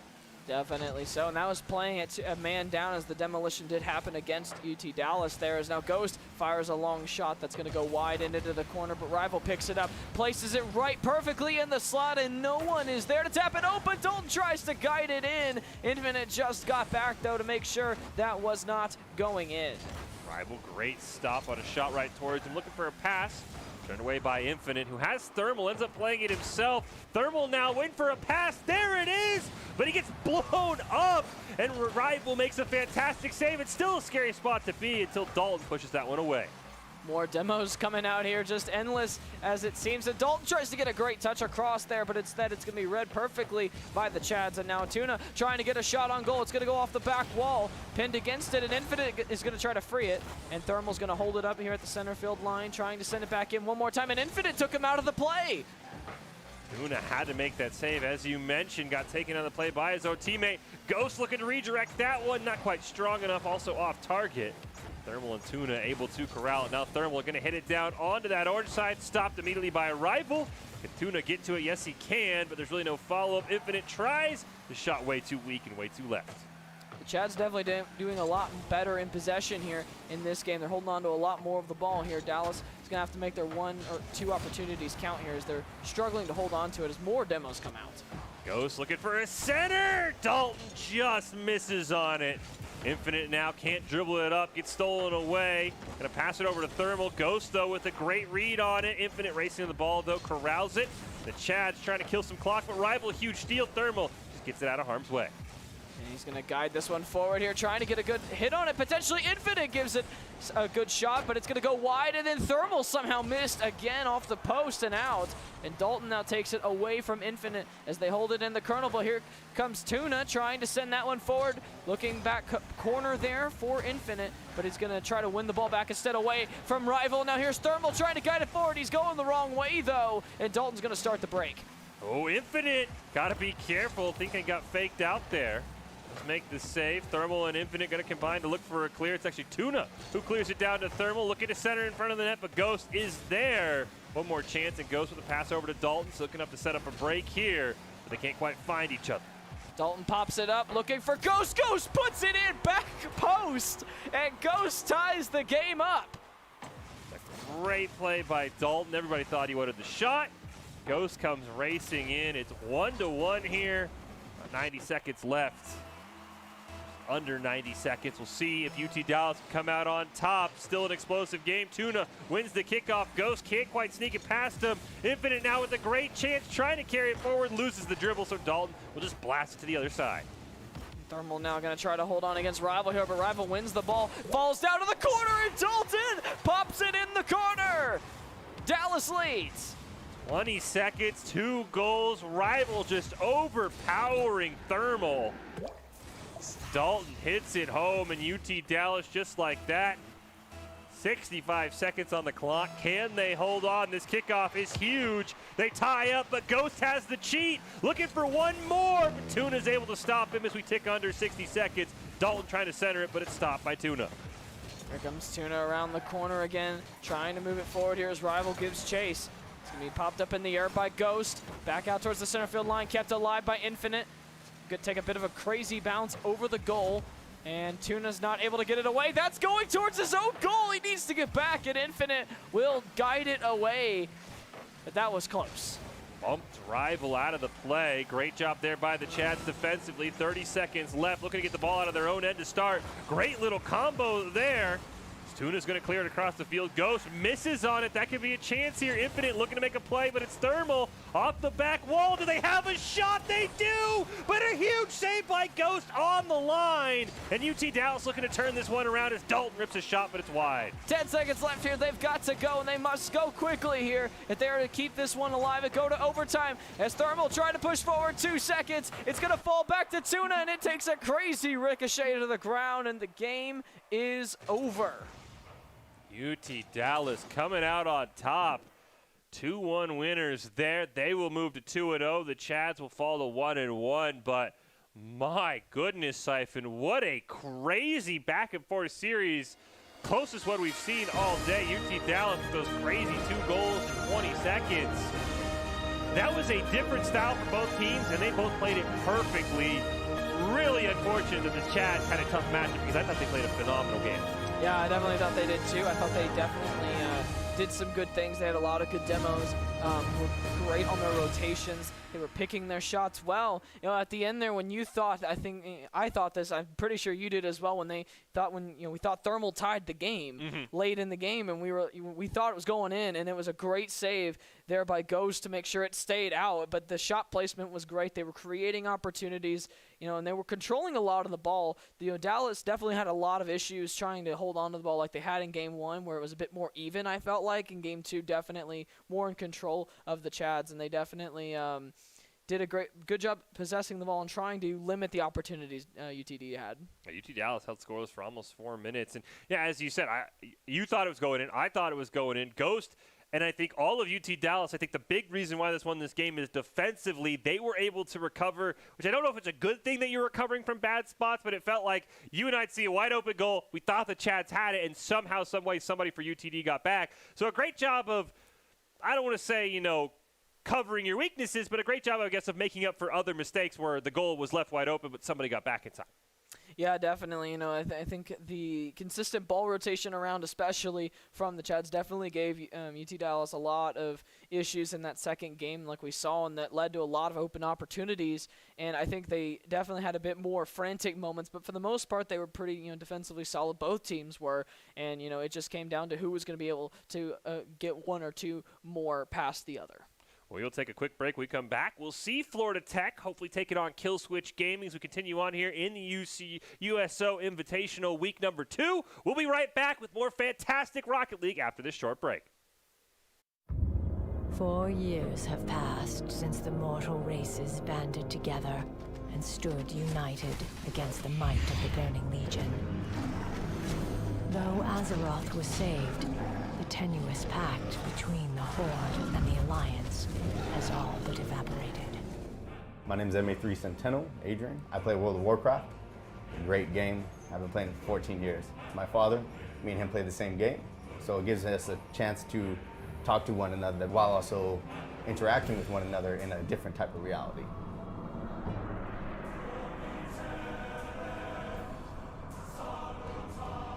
I also play World of Warcraft. My younger brother plays. I do not play with either of my two parents, though my mother very often leans over my brother's shoulder and talks to me while him and I are playing. At the USO, they give us Wi-Fi, free Wi-Fi. The Wi-Fi connects us with our game systems, and our game systems allow us to see certain people or talk to certain people back home. Neither of us like phone calls. Neither of us like talking on the phone in any sense of the word. This gives us a much more interesting way to communicate with family members and friends, and it even allows us to continue to build off of the relationships that we had previously. You know, personnel rotate commands all the time. We don't always get to see them, but we can always come back to these video games and use these video games as a way to communicate, keep up, see how things have changed, how their families are doing, stuff like that. And the USO is fantastic for facilitating that. They have beautiful facilities, wonderful Wi-Fi. It helps us out a lot with not only communicating with our families, but just overall morale as well. We're in a better mood. We take that mood back to the ships. Everybody else feeds off that better mood, and USO is just it's a chain effect, and they really do help a lot. Depending on the area of operations that we're on, sometimes you don't even get internet connection. So going a couple months without internet and then coming back to here, any way to contact my family was great. The game itself provides an in-game chat through multiple different channels, faster than a text message, faster than Facebook Messenger. There's a team chat, there's Discord, there's Twitch, and they're all just different programs that you can talk for free as long as you have Wi-Fi anywhere. My father, since he plays, a couple of my buddies, since they play, one of my brothers, he played for a little bit, but they all have that program. They all have a way for me to contact them back home without using cell service or anything like that. And that's one way that I constantly keep in contact with all my family. If it's not video, then it's talking through a headset.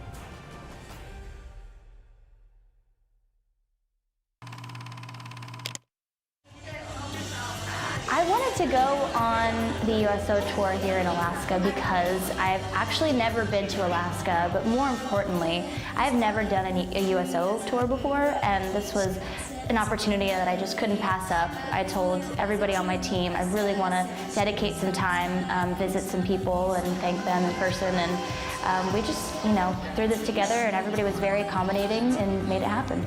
Here at Allison, it's just been a very warm welcome. I mean, not weather-wise, but people-wise, it's been incredible. Just getting to explore the grounds. I got to see some jets, which were absolutely breathtaking. Just being able to say thank you to the men and women who serve our country in person has just been so incredible. Ladies and gentlemen, let me hear y'all fired up and shouting for Miss Cassidy Cook. So I want to thank you guys for having me. This has been incredible. I want to come back. I definitely want to see more of it. I feel like I got to see as much as possible in one day, but this place is massive. So I would love to come back and see more.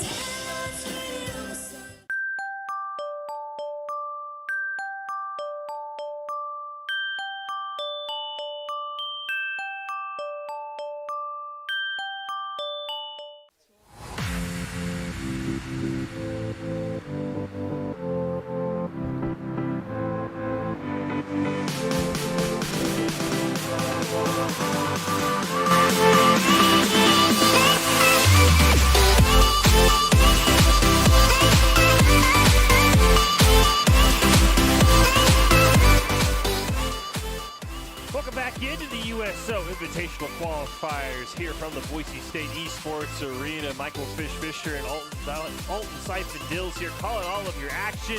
We're going to go to a matchup we were expecting to see a little bit earlier. That is Hood College versus Yeatables. And now, Siphon, we did see Hood College in our show match against Florida Tech, where there was a lot of defense being played, not a lot of offense.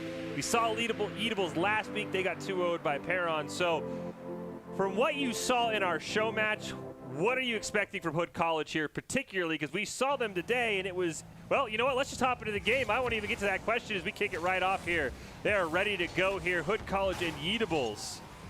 Do think Yeatables is in the orange and Hood College in the blues. We'll get a quick swap on those as all caps, Nader Tot and Slam, the team we saw earlier, looking to make a play here, but they can't quite connect. Yeah, and here comes Nader Tot again down the side, looking to create something in the slot, but no players forward again. That was something we did see in the show match there. Are we going to see them kind of get more forward here, trying to finish some of these chances they're creating? Ball rolls down like a boss with a miss. Nader Tot off the back wall. Can't get the second touch. Slam, it comes in. and puts Hood College on the board first. Just come right forward there and take a shot there from the chance that was created there. Nice work there by Nadertot to create that slam, and just steps right in and shoots it hard, and he gets it right into the net. 1-0 lead for Hood College here, as now the kickoff will come out. It's going to be won there by Slammin', as now Nadertot's going to try to send this one back towards the center, as it's going to be a demolition down as well on Slammin', as Nadertot tries to put it in. Now here comes All Caps trying to put it in as well, and he will do so. And a quick 2-0 here from Hood College. Great capitalization here. Nadertots with a great double tap around Blathers. Goals wide open. Not many players are going to miss that. That will stay the same for Hood College, as they now have a 2-0 lead here over Yeatables in game one. A great little dummy on the kickoff. Gets it over to the orange side, but immediately back to the blue side. Slammin' wanted the pass, but All Caps wasn't there. But a double demo leaves the goal wide open. This is a lot more offensively focused and expansive than we saw from them in the show match. But Slammin' does a great job, just guides it in perfectly, gets the demo down onto the defense, and from there, easy tap in, to an open goal rather, and it's 3-0 for Hood College. So now it's going to be another opportunity here for All Caps. He might be able to slip that one in past the defense. And instead, Blathers is going to gather it here. But Slammin' just knocks him out of the way. And here comes Nadertot for a shot, potentially going for an aerial, not able to finish. Slammin' living up to his name, slamming everybody out of the way. Now Blathers, great little pass over to Amkoba, gets popped up in the air. Is there a follow-up on the rebound? No. Nadertot with the great denial. Now, like a boss, centered back to Amkoba's shot is high and a little bit too slow. I don't know if Slammin' got a piece of that. All Caps looking to dribble it out, gets kept alive here by like a boss, but I think the rotations for Yeatables gonna have to reset. Definitely so, as they're trying to hold this one in their own end and now get this one going again, as All Caps takes it away now down the right side, but Amkoba's going to get there. He's going to guide this one in the air forward towards the goal potentially. He slips past two defenders, but he doesn't have the ball anymore, and Slammin's going to hold on to it for just a moment before he gets demolished by like a boss, who tries to hold it up at midfield. Instead, Nadertot goes for the shot. It's too wide, taps it in again, gets his own rebound, and Hood College is up 4. A great play here by Nadertot. That shot goes wide. Fantastic follow-up. Unfortunately, I think the side of Yeatables just pushed too far forward. Hood College in complete control here. Off the kickoff, Amkoba with a great win like a boss. Looking to maybe cheat up on that, but Nadertot does deny that. Amkoba corrals the ball. Looking to get a pass back to Blatter, but Nadertot will make an easy save here and lead Hood College up the field. Yeah, here comes All Caps. What a sequence there. Great pass initially from Nadertot. Just not able to finish that one, as it's just a little bit too high and rejected by the bar. As All Caps trying to send this one towards the goal again, as it's going to be cleared away off the back wall. And Nadertot's the only one left to defend, as he will clear this one away. Gets a great pop over Blathers. Amkoba takes a nice shot, but All Caps should be able to make a great save. Lobs it up in the air, but like a boss, we'll keep it alive. A little bit of game of volleyball breaks out there for a moment on the Rocket League field. Like a boss can't 1-on-3. Slammin' gonna elevate here, wants to take a shot, but it's way too slow. And Amkoba with a nice save, and now he's gonna try to go forward here, maybe get his team on the board. What a sequence, Amkoba! Big save at one end and a nice finish at the other. It's a great play there. All Caps way too aggressive. Yeatables finally coming alive here. Still a decent amount of time on the clock. Should be able. 2 minutes, 3 goals. It's doable. See what this kickoff has in store for both these teams. Blathers with a clean win, and Amkoba's going to corral it. Gets a huge pass down, maybe to themselves, but them and like a boss end up colliding on the ball. Miscommunication, and that cost Yeatables a potential shot. Definitely could have been a goal for sure, as the defense for Hood College wasn't exactly the most organized there. They didn't know what they were doing either, as Blathers gets a nice demolition down there, and it's going to be a shot followed in. What a save from Slammin'. He caught a piece of it and redirected it by just enough. And now another opportunity as Amkoba has to knock it away and get ready for another shot. Nadertot with the challenge. Amkoba, great save. Like a boss pops it up in the air. Is there a follow-up for Yeatables as All Caps gets a small touch on it? Set it up by Like a Boss. Blathers has the ball dunked over him. Here comes Amkoba, final attempt. Off the backboard, is there someone there? Nadertot says no. And here comes Nadertot now driving down the right side, looking to create back towards the slot now. Playing it off the ceiling, guiding it forward there. He sets it up perfectly. It's just hanging there. And All Caps not able to get on the end of that one. As here comes Blathers now trying to play this one forward. And he does barely get it around All Caps. Slam it, lobs a shot. Nader Tot with the dummy, but doesn't bait out Amkoba, who makes a great save. One more time off the back wall. Blather's going to corral with less than 40 seconds left.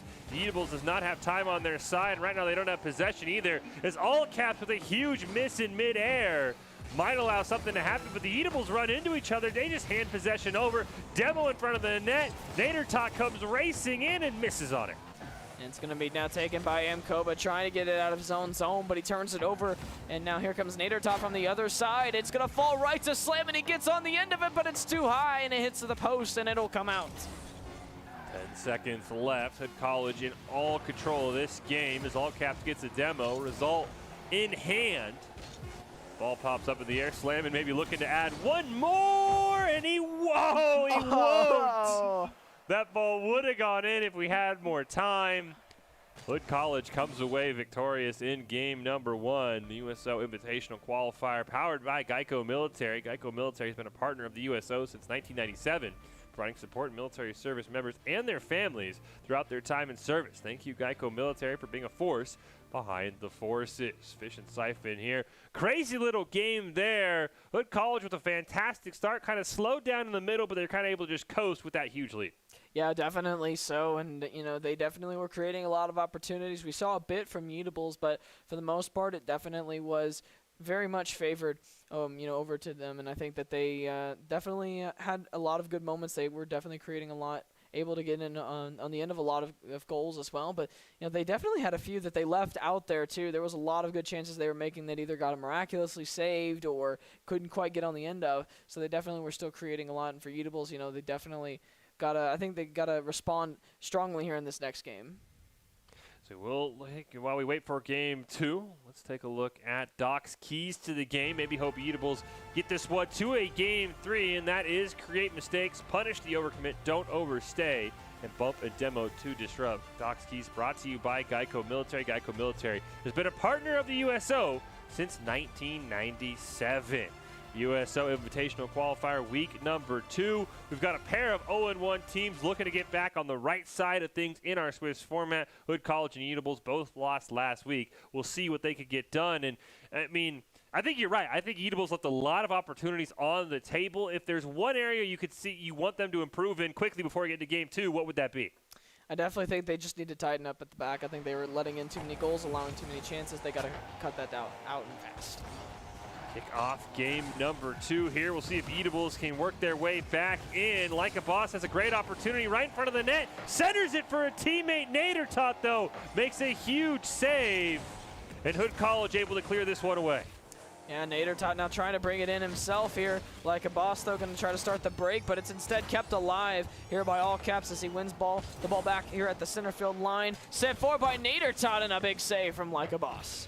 Like a Boss looking to corral this one. Slamming those, going to score first. Great capitalization on a mistake. Definitely so, and forcing mistakes is definitely one of the keys to the game here, like Doc mentioned, and that definitely is what happened there. They took advantage and they get the early lead as a result. On the kickoff now, moving forward, as Nader Tot's going to try to win this one here. Go forward and gets the shot on goal. It's a big save, though, and All Caps going to try to follow this one up over the goal. He pops it in. What control! And a nice finish from All Caps. Once again, a great punish of a mistake. Nobody runs to that clear. Amkoba, Like a Boss, I think collide in midair. It's great control, as you said. All Caps with a second goal here. Hood College a 2-0 lead early on. We have a bit of a scoreboard bug there. Hopefully able to get the clock back here at some point. Is Slam in 18, makes great pursuit. That ball's going to roll all the way back. Nader Tot looks to corral it, gets it past one. Like a Boss with a nice stop. Yeah, and he's going to have to make another one as All Caps still holding on to the ball at the center field line. Now it's going to drop here. He's going to try to go here for Blathers as he tries to clear this one away. Like a Boss trying to get this one out and away fully. There's another opportunity as multiple members from Eatables are not in their own goal, and Slammin is able to tuck that one in the bottom corner, and he makes it 3-0. I thought Amkoba had this save. Slammin just gets a great shot. I thought Amkoba was there, just took a weird angle. Didn't go straight, kind of went back into the goal. Hood College with a dominating 3-0 lead early on in this game number 2. Looking to close this one out. We have not seen many game 3s so far today. It looks like we're trending in that direction as Slammin centers it up. Oh, but Amkoba with a great stop on Nader Tot's shot.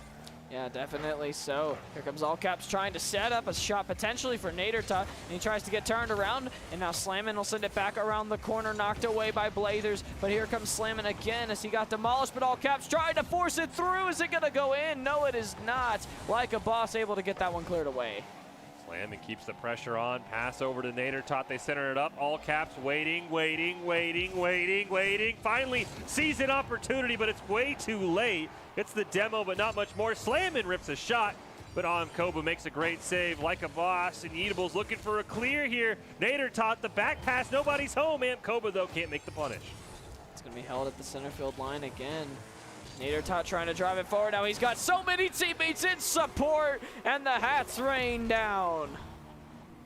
It's a great play. I do not know what the side control officially is, but I would be shocked, Siphon, if this ball has ever spent a moment on the blue side this game. Hood College just had the ball. They've had control. We'll see if they can add to that lead, or if Eatables can make a great play off the kickoff. The ball goes to the blue side and immediately hit back as All Caps wanted Slammin', but couldn't connect. Yeah, not able to connect on that occasion as All Caps trying to leave it for someone, but no one's there to pick it back up. And now here comes Like a Boss, trying to guide it in, and Nader Tot was hiding there, able to get that one away, as now Amkoba getting some demolitions down here, trying to level things out a little bit, and All Caps not able to put that one away. Huge demo in front of the net, on to All Caps, slowing the Hood College attack as Blathers gonna blast that one down. All Caps with a great stop, plays it off the wall. Slammin' gonna take control off the wall to All Caps, but a huge play by Like a Boss. Now Hood College gotta go retreating, and the ball takes an awkward hop, buys them some time, and Amkoba's shot way too wide.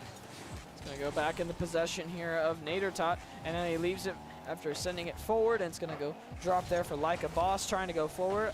All Caps with the pressure, though, turns it over, and now Nader Tot trying to drive it forward off the back wall, but it's going to be cleared away, held onto by Slammin', and it's knocked away from him, though. Continues to battle for it, and it's going to be sent out towards the center field line as All Caps sends it back in one more time, trying to get it across here, and it's finally cleared away.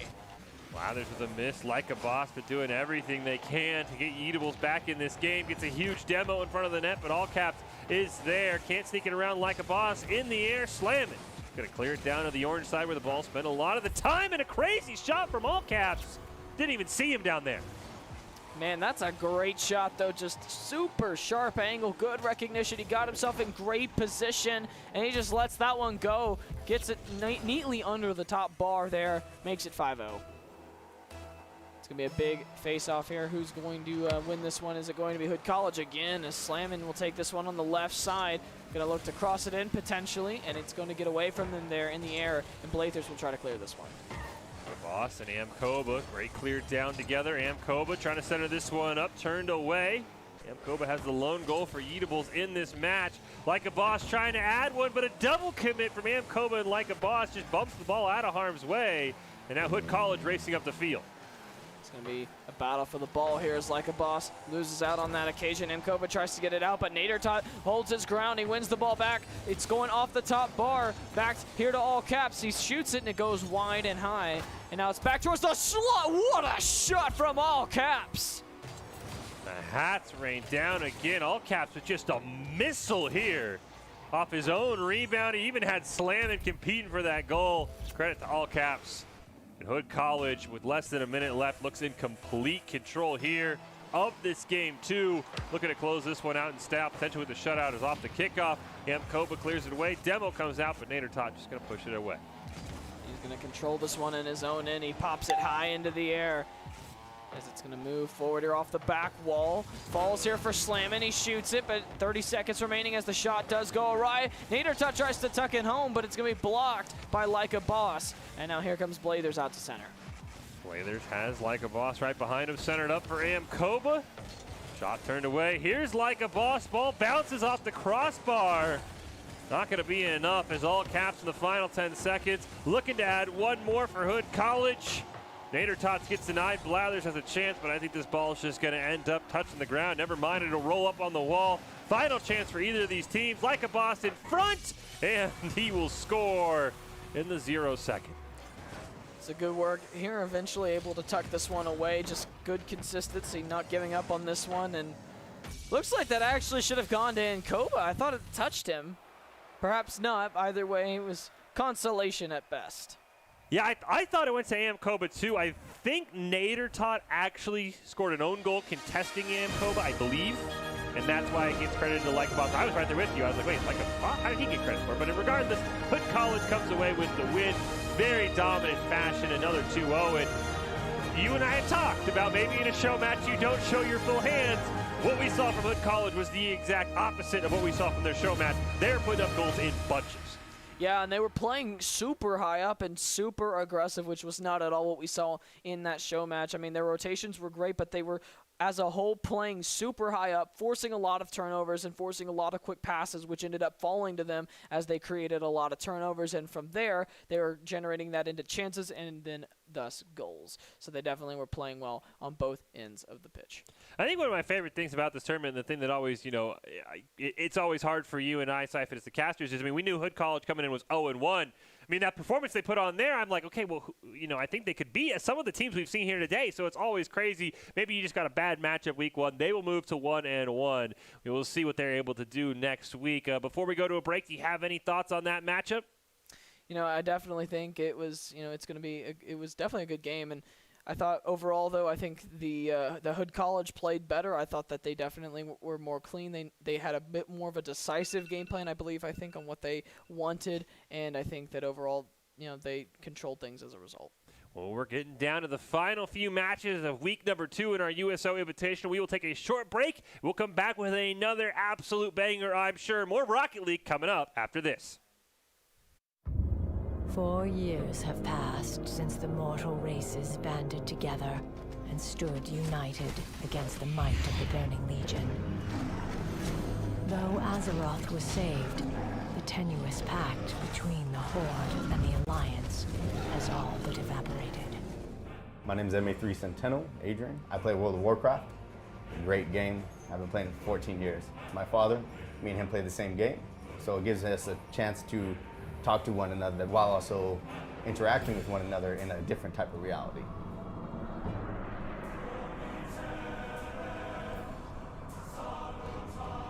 I also play World of Warcraft. My younger brother plays. I do not play with either of my two parents, though my mother very often leans over my brother's shoulder and talks to me while him and I are playing. At the USO, they give us Wi-Fi, free Wi-Fi. The Wi-Fi connects us with our game systems, and our game systems allow us to see certain people or talk to certain people back home. Neither of us like phone calls. Neither of us like talking on the phone in any sense of the word. This gives us a much more interesting way to communicate with family members and friends, and it even allows us to continue to build off the relationships that we had previously. Personnel rotate commands all the time. We don't always get to see them, but we can always come back to these video games and use these video games as a way to communicate, keep up, see how things have changed, how their families are doing, stuff like that. And USO is fantastic for facilitating that. They have beautiful facilities, wonderful Wi-Fi.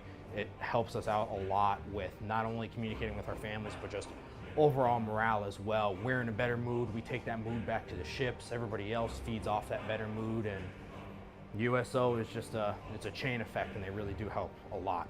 Depending on the area of operations that we're on, sometimes you don't even get internet connection. So going a couple months without internet and then coming back to here, any way to contact my family was great. The game itself provides an in-game chat through multiple different channels, faster than a text message, faster than Facebook Messenger. There's a team chat, there's Discord, there's Twitch, and they're all just different programs that you can talk for free as long as you have Wi-Fi anywhere. My father, since he plays, a couple of my buddies, since they play, one of my brothers, he played for a little bit, but they all have that program. They all have a way for me to contact them back home without using cell service or anything like that. And that's one way that I constantly keep in contact with all my family. If it's not video, then it's talking through a headset.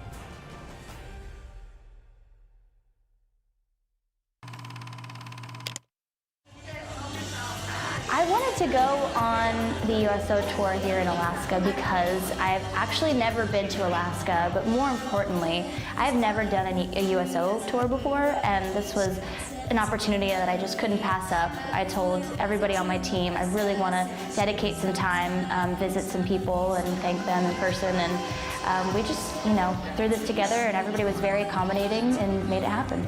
Here at Allison, it's just been a very warm welcome. I mean, not weather-wise, but people-wise, it's been incredible. Just getting to explore the grounds. I got to see some jets, which were absolutely breathtaking. Just being able to say thank you to the men and women who serve our country in person has just been so incredible. Ladies and gentlemen, let me hear y'all fired up and shouting for Miss Cassidy Cope. So I want to thank you guys for having me. This has been incredible. I want to come back. I definitely want to see more of it. I feel like I got to see as much as possible in one day, but this place is massive.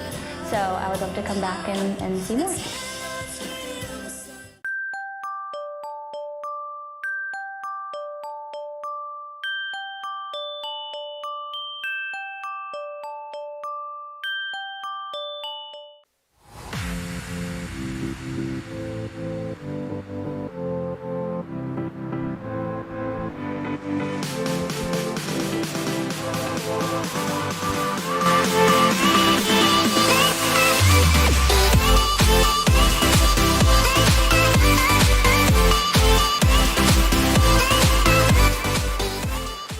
Welcome back into the Boise State Esports Arena. It's the USO Invitational Qualifier week number 2. Had some fantastic Rocket League, and now we're going to a show match. There's a lot on the line in this show match. I do want to say that since 1941, the USO has been the nation's leading organization to serve the men and women in the U.S. military and their families throughout their time in uniform. From the moment they join through their assignments and deployments, and as they transition back to their communities, the USO is always by their side. We've joked a lot about how there's a Florida Tech varsity and there's a Florida Tech JV. We even kind of had the fun jokes, but the JV teams 1-0, the varsity team's 0-1, which I'm sure has led to some interesting conversations in the facility. Well, speaking of in the facility, of course, you can see behind me the Boise State stage. Florida Tech has one very similar, and right now I've been told there are 6 members on that stage because we're going to get a bit of a show match here. It is Florida Tech v. Florida Tech. Cannot wait to see this one. I am sure there's a lot of bragging rights on the line. Joined here by Koba to call all the action. Not Am Koba, though. Not Koba. We did just see Am Koba, unless you have an evil twin Koba that I'm not aware of. This is always fun to have 2 of your teams play in a tournament. I know Boise State's had that happen in the past. The fact that they're all on stage, the fact that it's on stream has got to be a ton of fun. Yeah, it's a lot of fun to see, and it'll be really interesting to see what they bring out here.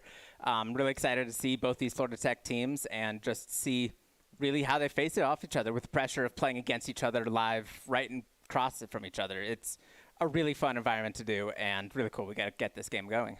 Yeah, I was told that they really wanted to get this show match in, and hey, we will oblige them when they're all up on the stage. But again, the fact that JV teams 1-0, the varsity teams 0-1, I'm sure has led to some interesting conversations. But let's throw it over to Doc's Keys here real quick so we can take a look at what these teams both need to do.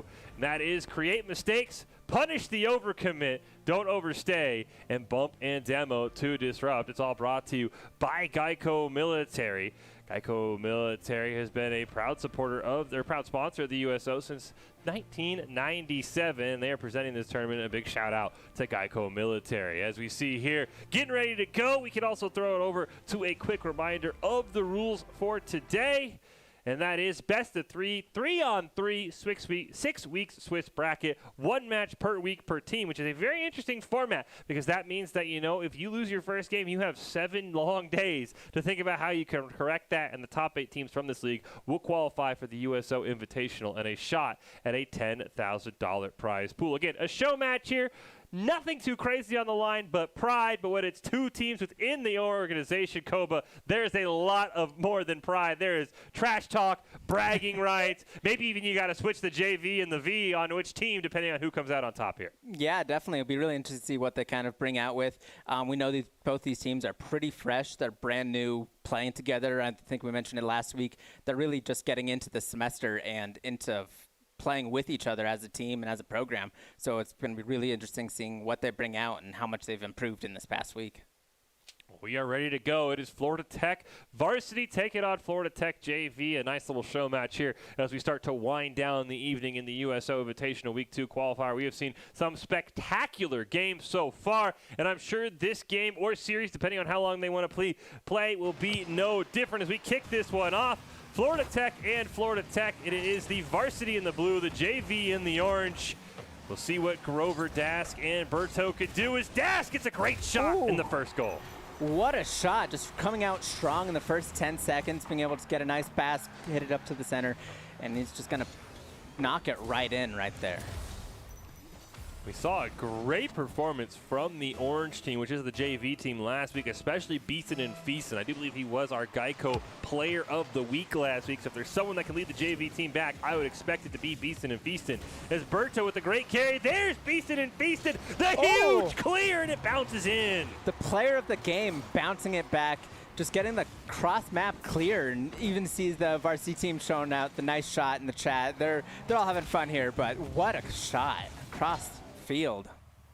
Absolutely. Right in cue, too. Right as I remind him that he was the player of the week last week, he shows up in a hurry. But another great kickoff here for the varsity side of Florida Tech. But Retro Spectre looking to clear this one upfield, gets stolen away by Berto, who's looking to make a play. It's a bit wide of the net. Beeson and Feaston will corral it. Yeah, we see a little bit back and forth. Seems like the game's slowing down a little bit. No more quick goals as we saw right at the start of the game. But we'll have to see who's really able to take control of this ball and really dictate the pace of this game. Beeson and Feaston pass back to Retro Spectre. Now they're going to pass it back to each other once again, but a huge mistake and a demo in front of the net. Scary moment there. Beeson and Feaston corrals it for a moment. Then it's Retro Spectre. It's the JV team looking for a clear, and they get just that. Yeah, finally able to get it onto that blue side of the field, but it looks like they're just going to clear it right back. Varsity team's got some really strong ball control. They're just keeping it on the offense. They know exactly what they're looking for, but solid clear there, but we see a nice block and just be able to keep Beeson on the defensive side. I've seen a ton of demos, especially this week in the qualifier, and to this game no different. Already a pair as X2 Trooper comes down and makes a huge save. JV team still looking for a clear for Florida Tech as Grover can't get in front of net. Retro Spectre makes a nice save. Yeah, we see Beeson able to get a nice clear over there. Going to push it back over there, but we'll see Dask kind of taking it up in the air. See if he's going to take a shot. Looks like it's just going to pass it off the crossbar. They're going to keep it on this side of the field, but for now we're still sitting at 1-1. Dask now looking to make a play. Centers it up. Nobody's there, though, is now Grover's going to get this one. Looking to her pass to Berto. Ends up taking it himself.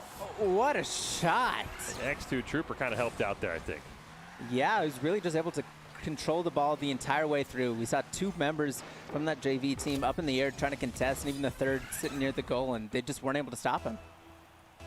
Varsity team, as you mentioned, Koba, has just had great side control in this one. Off the kickoff, though, X2 Trooper racing in, but Berto corrals that one. Now it's up to Beeson and Feaston in the one-on-one, and Beeson and Berto gets it done.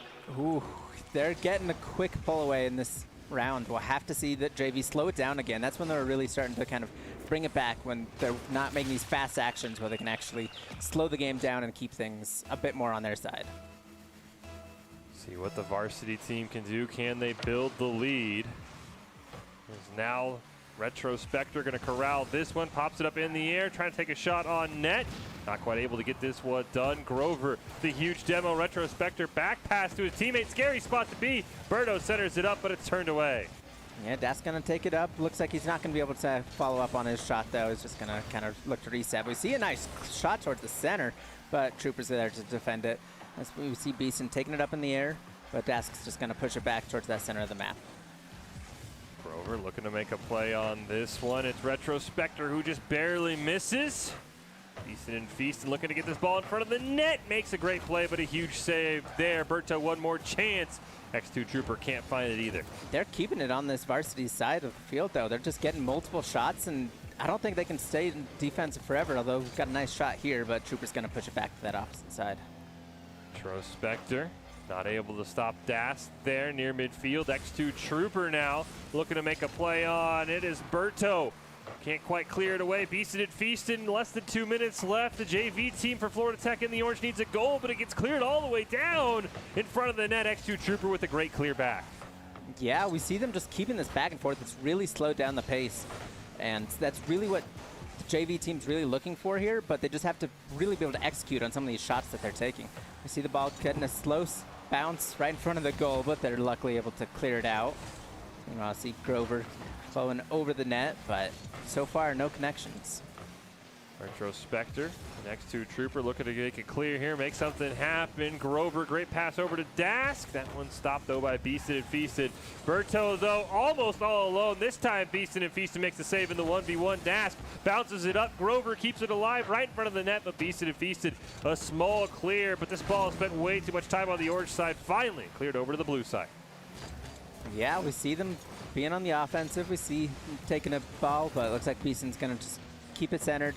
Keep it bounce back. Trooper's going to take it up in the air, but looks like Dask is actually going to want to take control of it. Get a nice shot, and the JV team just wasn't quite fast enough.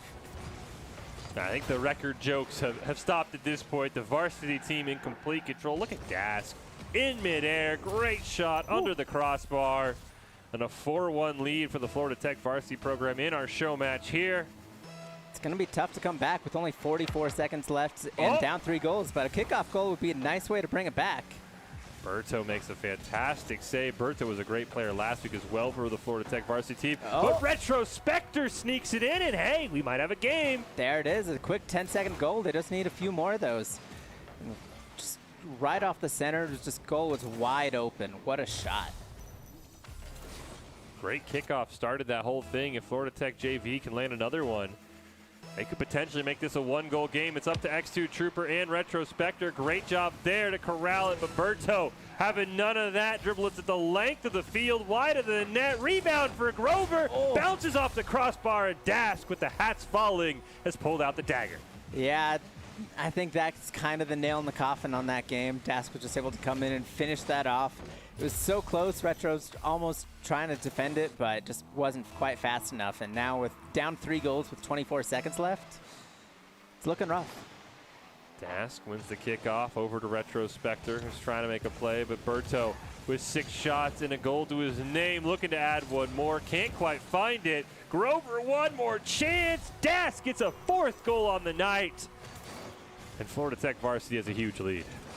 Dask is just on fire right now. Like, he's probably looking at the other team, just staring him down like, yeah, this is what happens. But what a game so far, but only 10 seconds left. It's not looking great.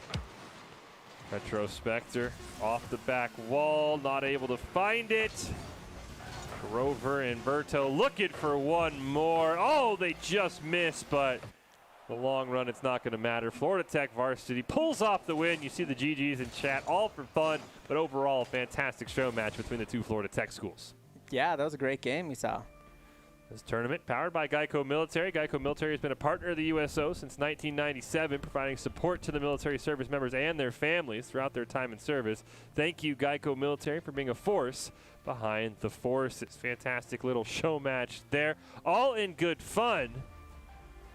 So we'll see where we go next. Of course, those Florida Tech teams, potentially teams we could see, so maybe a great little warm-up there. As we do have, you know, a fantastic night overall. Not Koba will step away. Siphon will come back. You missed a crazy game there, Siphon, but I understand that, you know, shelling out some money for a parking ticket, probably not worth the show match. Yeah, probably not. I had to end up going another block to get some parking, but it's all right. You know, I caught most of that match, actually, so it wasn't too bad. It was actually pretty exciting. I was a little surprised by the final result, though. Yeah, I mean, you and I were the ones who were joking about, you know, the JV team's 1-0, the varsity team's 0-1. How's that kind of going? Varsity team said, look, you know, calm down. Maybe you guys had an easier week 1 because they were all on stage too. I don't know if you heard. They were on a stage similar to the one right behind me, just, I'm sure having some laughs, having some fun. I'm sure the varsity team laughing at our expense after we were hyping up the JV team, taking care of business. Not quite sure where we will go next here in the USO Invitational Qualifier, but so far we've had some great show matches. We've had some great tournaments. I mean, this has been a fantastic week number 2. Yeah, it definitely has. We've seen a lot of you know, interesting styles, great games. I mean, we've had pretty much everything you could ask for today. You know, it's been very exciting. Can't wait to see what we end up getting next here to start rounding it off. Like I said, I think Florida Tech JV might be on the schedule, but we will take a quick break. We'll figure out where we're going next. Grats to Florida Tech varsity. You're the better program at Florida Tech, of course. You know, the coaches knew who to make varsity and who to make JV. We'll take a short break. We'll be back with more USO Invitational qualifiers after this.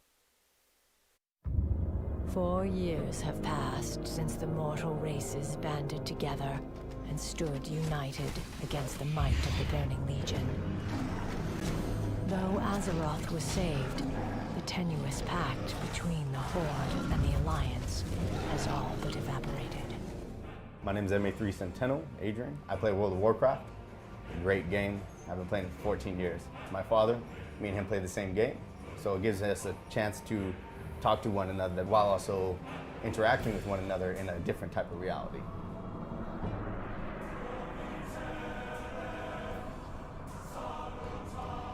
I also play World of Warcraft. My younger brother plays. I do not play with either of my two parents, though my mother very often leans over my brother's shoulder and talks to me while him and I are playing. At the USO, they give us Wi-Fi, free Wi-Fi. The Wi-Fi connects us with our game systems, and our game systems allow us to see certain people or talk to certain people back home. Neither of us like phone calls. Neither of us like talking on the phone in any sense of the word.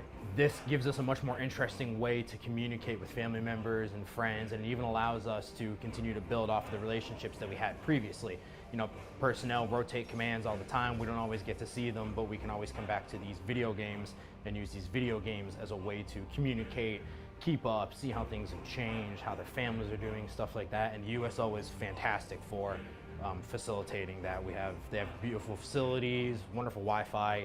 It helps us out a lot with not only communicating with our families, but just overall morale as well. We're in a better mood. We take that mood back to the ships. Everybody else feeds off that better mood, and USO is just it's a chain effect, and they really do help a lot.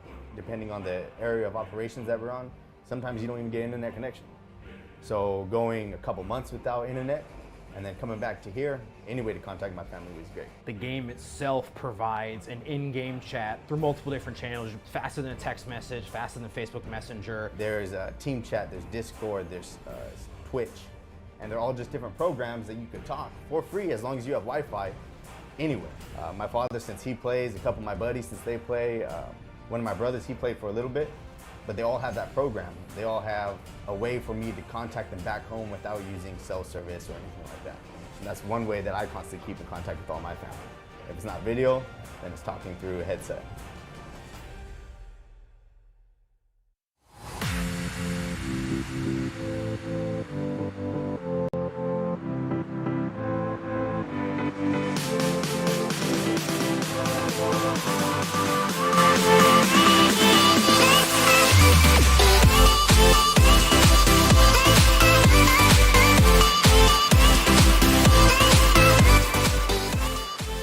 Welcome back to the Boise State Esports Arena. Week 2 of the USO Invitational Qualifier powered by Geico Military is here. Fish and Siphon calling all of the action.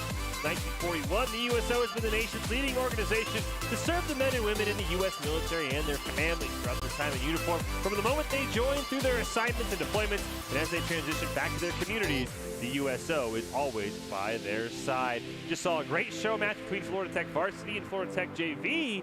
And interesting enough, Florida Tech JV, I don't know how low their heads are going to be hung after kind of getting blown out by their big brother. They're back, and now this is their real match. It's Florida Tech JV versus Barbershop. Both these teams are 1-0, and we talked about doing the warm-ups. We talked about how much you should warm up before your game, Siphon.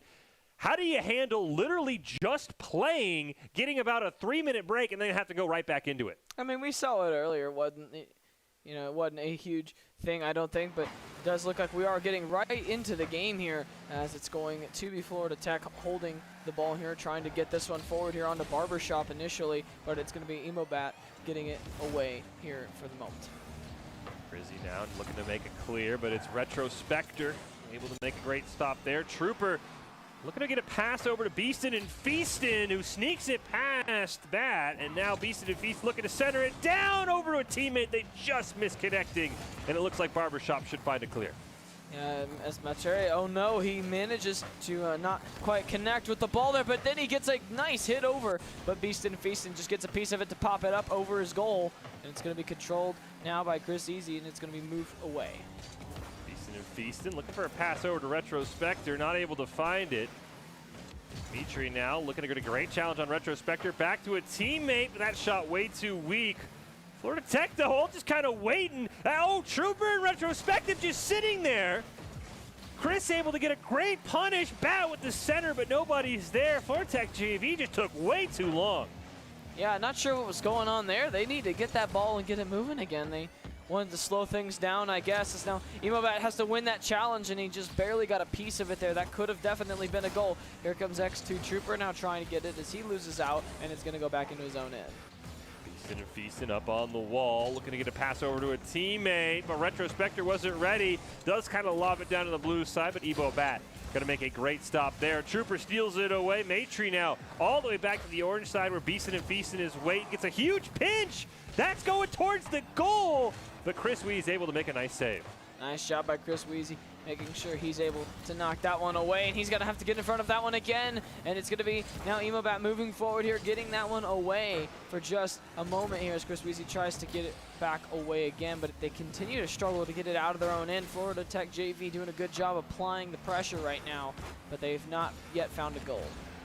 Feastin, the back pass stolen away. Retrospector has to retreat. Ebobat takes a shot, but X2 Trooper is there.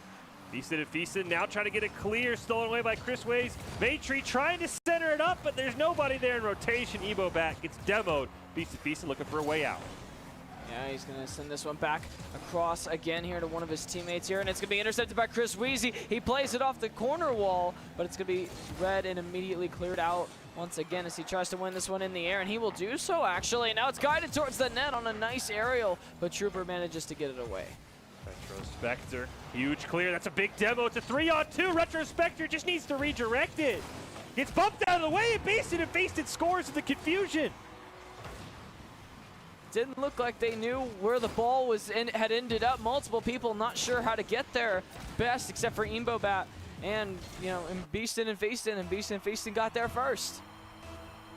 It's gonna be 1-0 for Florida Tech JV now, with 2:12 on the clock, and they will win the face-off here to start this one off, and it's gonna be controlled around the center field line. Feastin looks for a great shot, has a clear rebound until Chris Weezy comes out of nowhere. X2 Trooper wants to keep it alive, but that will be stopped by Ebobat. Looking for a clear here now is Barbershop. Retrospector, though, is going to take it away at the center field line. Now he goes forward into the corner, and it's going to go back to Beastin and Feastin. He wins and survives the first challenge, but then it's going to be taken away from him and cleared away. It's going to be controlled now by Retrospector. Retrospector has a shot on an almost wide open net. It's a 1-on-1. Chris Weezy versus Retrospector, and Retrospector wins. That was a great piece of skill right there from Retrospector. Does a nice little ball fake, pops it in the air, and then goes back the other direction. And Chris Weezy bid on the first fake. He's not able to get back over in time, and it's 2-0 Florida Tech.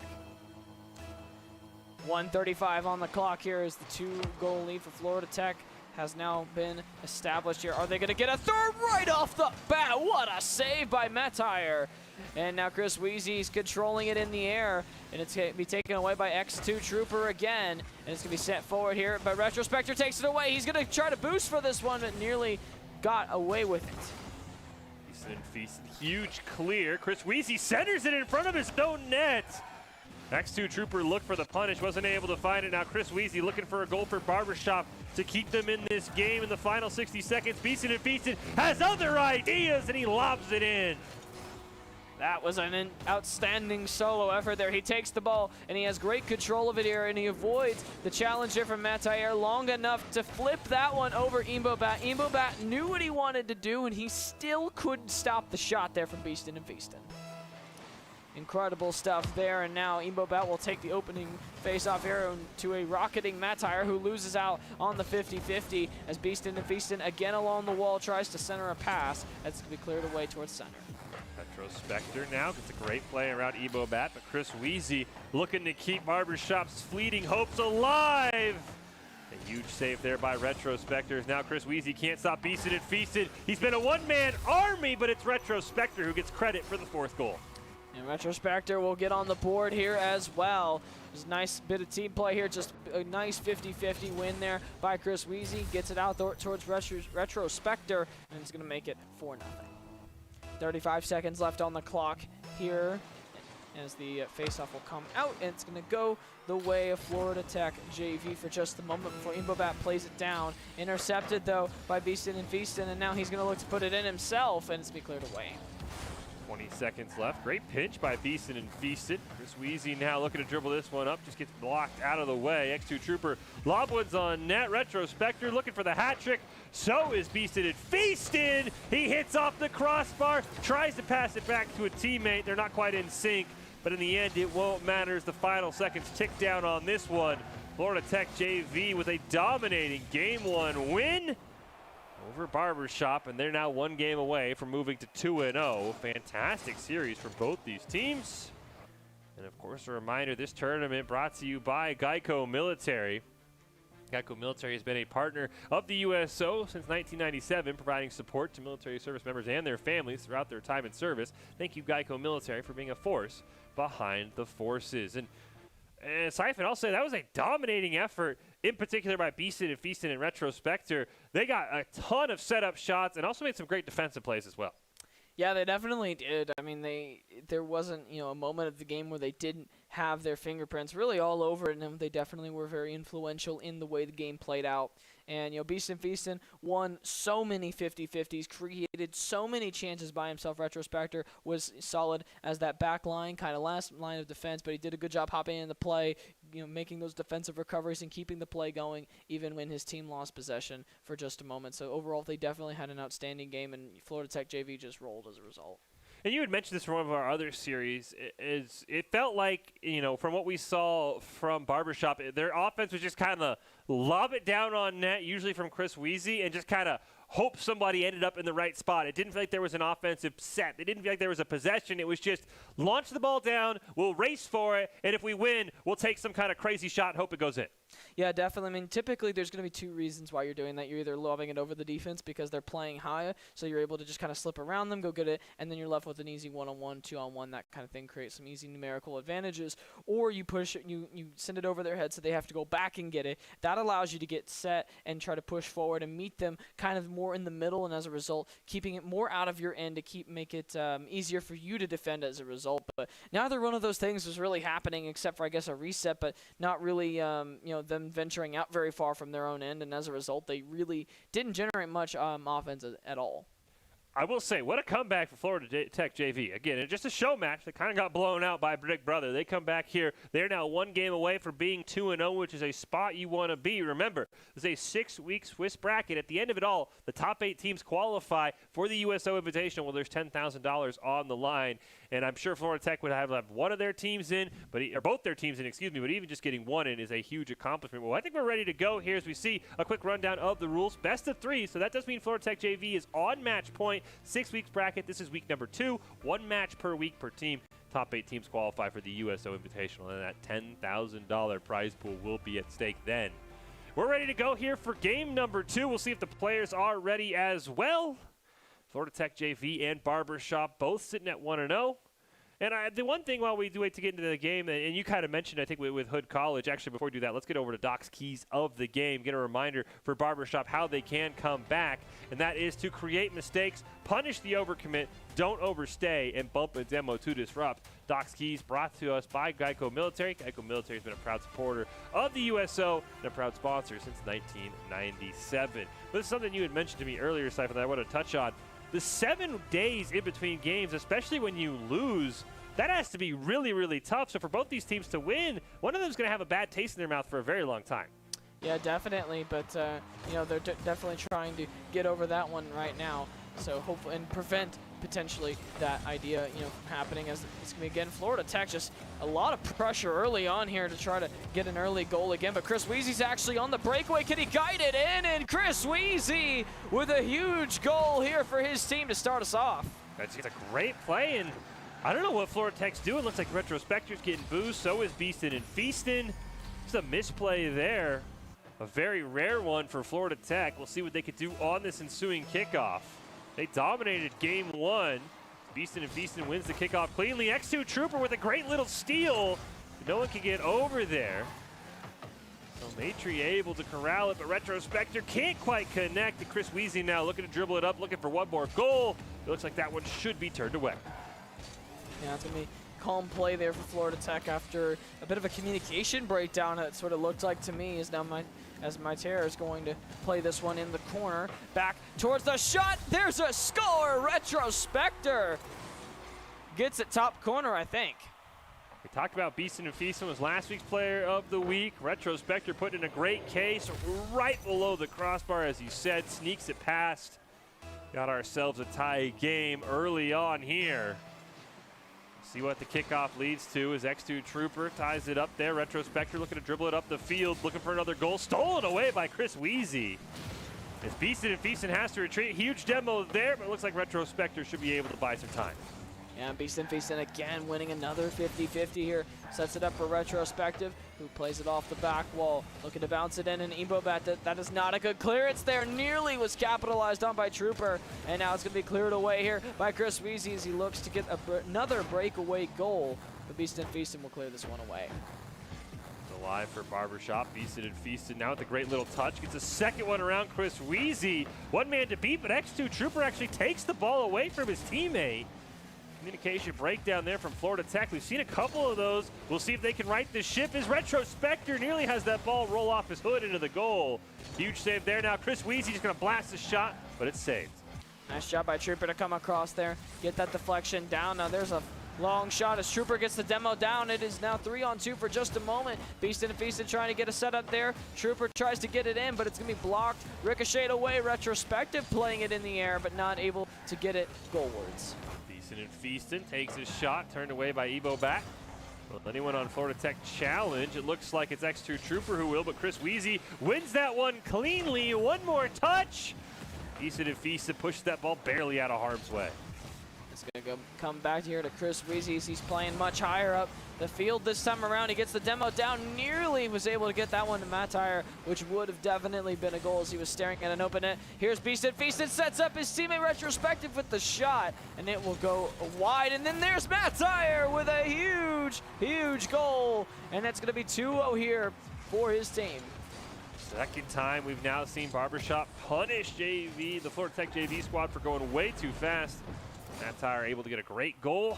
Barbershop with the lead. See if they can hold on to it in game number 2. We have not seen a game 3 today. But Barbershop did play a game 3. Where's everybody at? That ball just bounced around forever. Now Retrospector takes charge and ends up scoring in a wild sequence. Yeah, I'm not too sure what happened there. I mean, nobody wanted that ball, and all of a sudden it's played super long for a Retrospective, who immediately is able to cash in on that opportunity. And we're tied again, just like that. Coming in here on the kickoff now.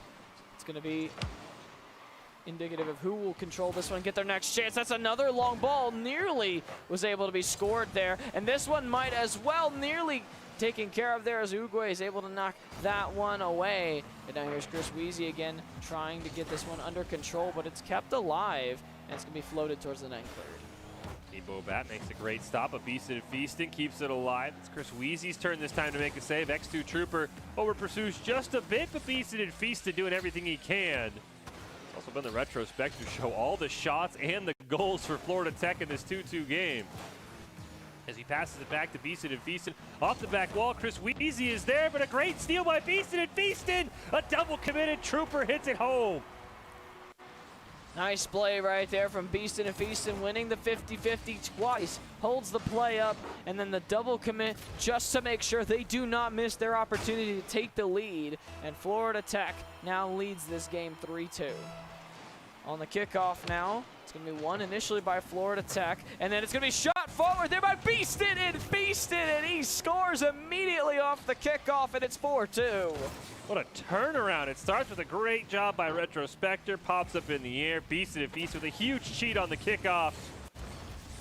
Florida Tech just explodes offensively in the last 20 seconds. We'll see what the Barbershop can do as Chris Wheezy can't quite find it. Uguay now looking for a pass over to Ebobat. Side pass there. Trooper should be able to corral it, but it's Beaston and Feaston now racing out of the corner, but Chris Wheezy just going to steal that one away. Yeah, the goal explosion has definitely come here in the last minute and a half or so, I would think. as X2 Trooper now sending it forward. Chris Wheezy now trying to get on the end of this one, but instead it's going to be Beastin Feastin again, trying to go for another one, and he just glides past everybody and finishes so clean. Took a while for Beastin and Feastin to get going. As you said, just runs past everybody. An insane solo play. Barbershop not ready for it.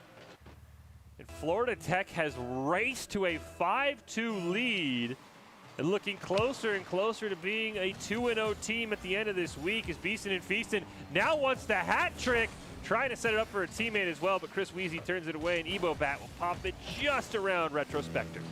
Oh, he splits the defense there. That could be dangerous. And Ebo Bat gets a goal back there with just enough time here that this one's still interesting, as maybe it's still a possibility. This is the third straight open goal Florida Tech has allowed. They shouldn't be winning with this kind of defensive play. Yeah, the communication breakdowns have been very frequent in this one. Off the kickoff. Oogway looking to make a play here. Chris Wheezy now looking to keep this one in touch. Haven't quite ticked down under the minute mark yet. You know it's coming soon for Barbershop, and Chris Wheezy forces out a triple commit. There's no one there to follow up for a great punish. Now Retrospector's racing down, looking for a goal, and he'll get it as the hats fall. Hat trick secured here, and it's Retrospective here. Nice build up initially, though, from all three members, or from all two members anyway, as Trooper did a nice feed there to Retrospective. He puts it in easily as Florida Tech continues to cruise. 6-3 now the score, as the kickoff is about to happen again, and it's going to be Beastin Feastin who's taking it, but what a challenge there from Imbobat, and then a nice combine there with Chris Wheezy. 30 seconds left here as they try to create something here to make this one a little bit closer, but to be cleared away by Beastin and Feastin. Beastin Feastin wants to join in on the hat trick parade, but instead it's nearly a wide open net. Retrospector makes a great save, and that probably feels like the last-ditch effort Barbershop had. Now it's Retrospector on the other side of things. 10 seconds left. Nobody's near the goal. Oogway finally gets a touch on it, but there's not nearly enough time. Beastin and Feastin, can he get the hat trick? Oogway has other ideas, but in the end, Florida Tech JV comes out victorious and moves on to be 2-0. Florida Tech JV continuing to have a very strong sequence there as they continue to look like a very offensively potent team. Squad from Florida Tech goes to 2-0. Fantastic little job there, though we do clearly know there might be a team that could give them a run for their money should they face a tournament. That's the Florida Tech varsity. We call that the show match. But overall, a great win for Florida Tech JV. And again, this has kind of been a recurring theme in this tournament, Syph. We've seen a lot of really, really close games one, and then game two, the winner of game one has just blown the other team out of the water. Yeah, and I wonder if that is more because in the first game, it's very close. The second team, the team who ends up losing, they feel like they were close. They were on the verge of potentially being able to take that one, for themselves. They stick with it in game two, and then once they give up that first goal, they just kind of, almost check out in a way.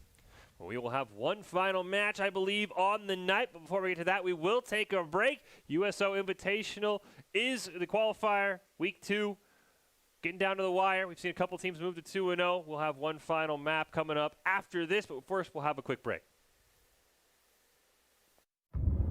4 years have passed since the mortal races banded together and stood united against the might of the Burning Legion.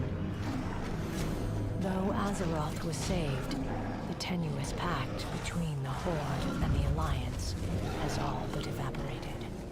My name is MA3 Centennial, Adrian. I play World of Warcraft. Great game. I've been playing it for 14 years. My father, me and him play the same game, so it gives us a chance to talk to one another while also interacting with one another in a different type of reality.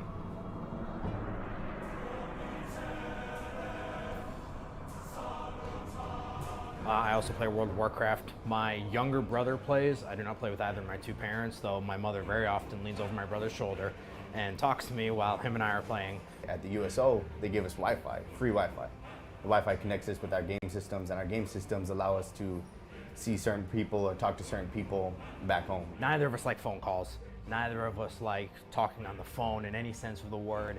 This gives us a much more interesting way to communicate with family members and friends, and it even allows us to continue to build off the relationships that we had previously. Personnel rotate commands all the time. We don't always get to see them, but we can always come back to these video games and use these video games as a way to communicate, keep up, see how things have changed, how their families are doing, stuff like that. And USO is fantastic for facilitating that. They have beautiful facilities, wonderful Wi-Fi. It helps us out a lot with not only communicating with our families, but just overall morale as well. We're in a better mood. We take that mood back to the ships. Everybody else feeds off that better mood, and USO is just it's a chain effect, and they really do help a lot. Depending on the area of operations that we're on, sometimes you don't even get internet connection. So going a couple months without internet and then coming back to here, any way to contact my family was great. The game itself provides an in-game chat through multiple different channels, faster than a text message, faster than Facebook Messenger. There's a team chat, there's Discord, there's Twitch, and they're all just different programs that you can talk for free as long as you have Wi-Fi anywhere. My father, since he plays, a couple of my buddies, since they play, one of my brothers, he played for a little bit, but they all have that program. They all have a way for me to contact them back home without using cell service or anything like that. And that's one way that I constantly keep in contact with all my family. If it's not video, then it's talking through a headset.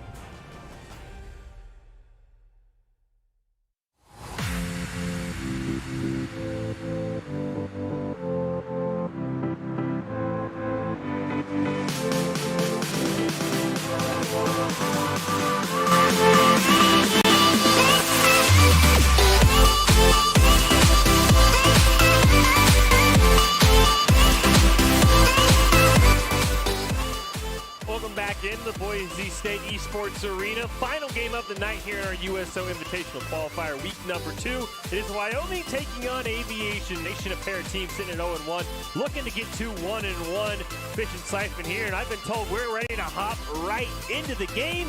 Final game of the night. And here's the real question, Siphon.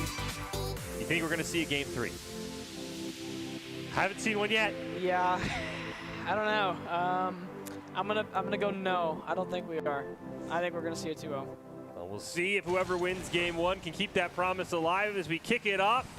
Wyoming and Aviation Nation. I believe Wyoming is in the blue, Aviation Nation in the orange. Get a quick fix on that as that ball nearly goes in for Timber. But unable to continue that one is Miss Magician in Colorado. Looking to keep up the plays. Colorado flying in. Can't find the ball though. Yeah, here comes Apollo now trying to go forward here, create an opportunity potentially. Takes it up high over the back wall, trying to guide it towards the net, and it's cleared away there. It's now rated, able to keep it alive, cycling it back towards the slot, and it's going to be just past Apollo as he was lurking again. Timber looking to set something up here for Wyoming. Colorado racing in. And Miss Magician keeps it alive with a great play on the side wall, rolling towards the net, centered up for a teammate. It gets stopped, but still rolls in. Timber will not be denied there. He's able to split that almost to 2 defenders, I think, that took a hit off of. And he was still able to keep it alive, gets it through, gets the first goal for Aviation Nation. Kickoff now, and it's going to be a 50-50 ball here. Colorado will take it and go forward here into the Wyoming zone, but Apollo immediately takes it away from him as Timber tries to apply some pressure. Ball popped up in the air. Miss Magician looking to keep it alive. Punted down on towards that blue side net. Apollo centers it up for a teammate. Nobody's there though as Janky just misses. Kept alive though by a rated, but Timber with a fantastic clear, looking for one more, and he'll do just that. And it's going to come back out here to Rated in the middle. He wins the ball back here for Wyoming. He sets up Apollo, and Apollo fires a rocket into the top corner. Great setup here by Rated.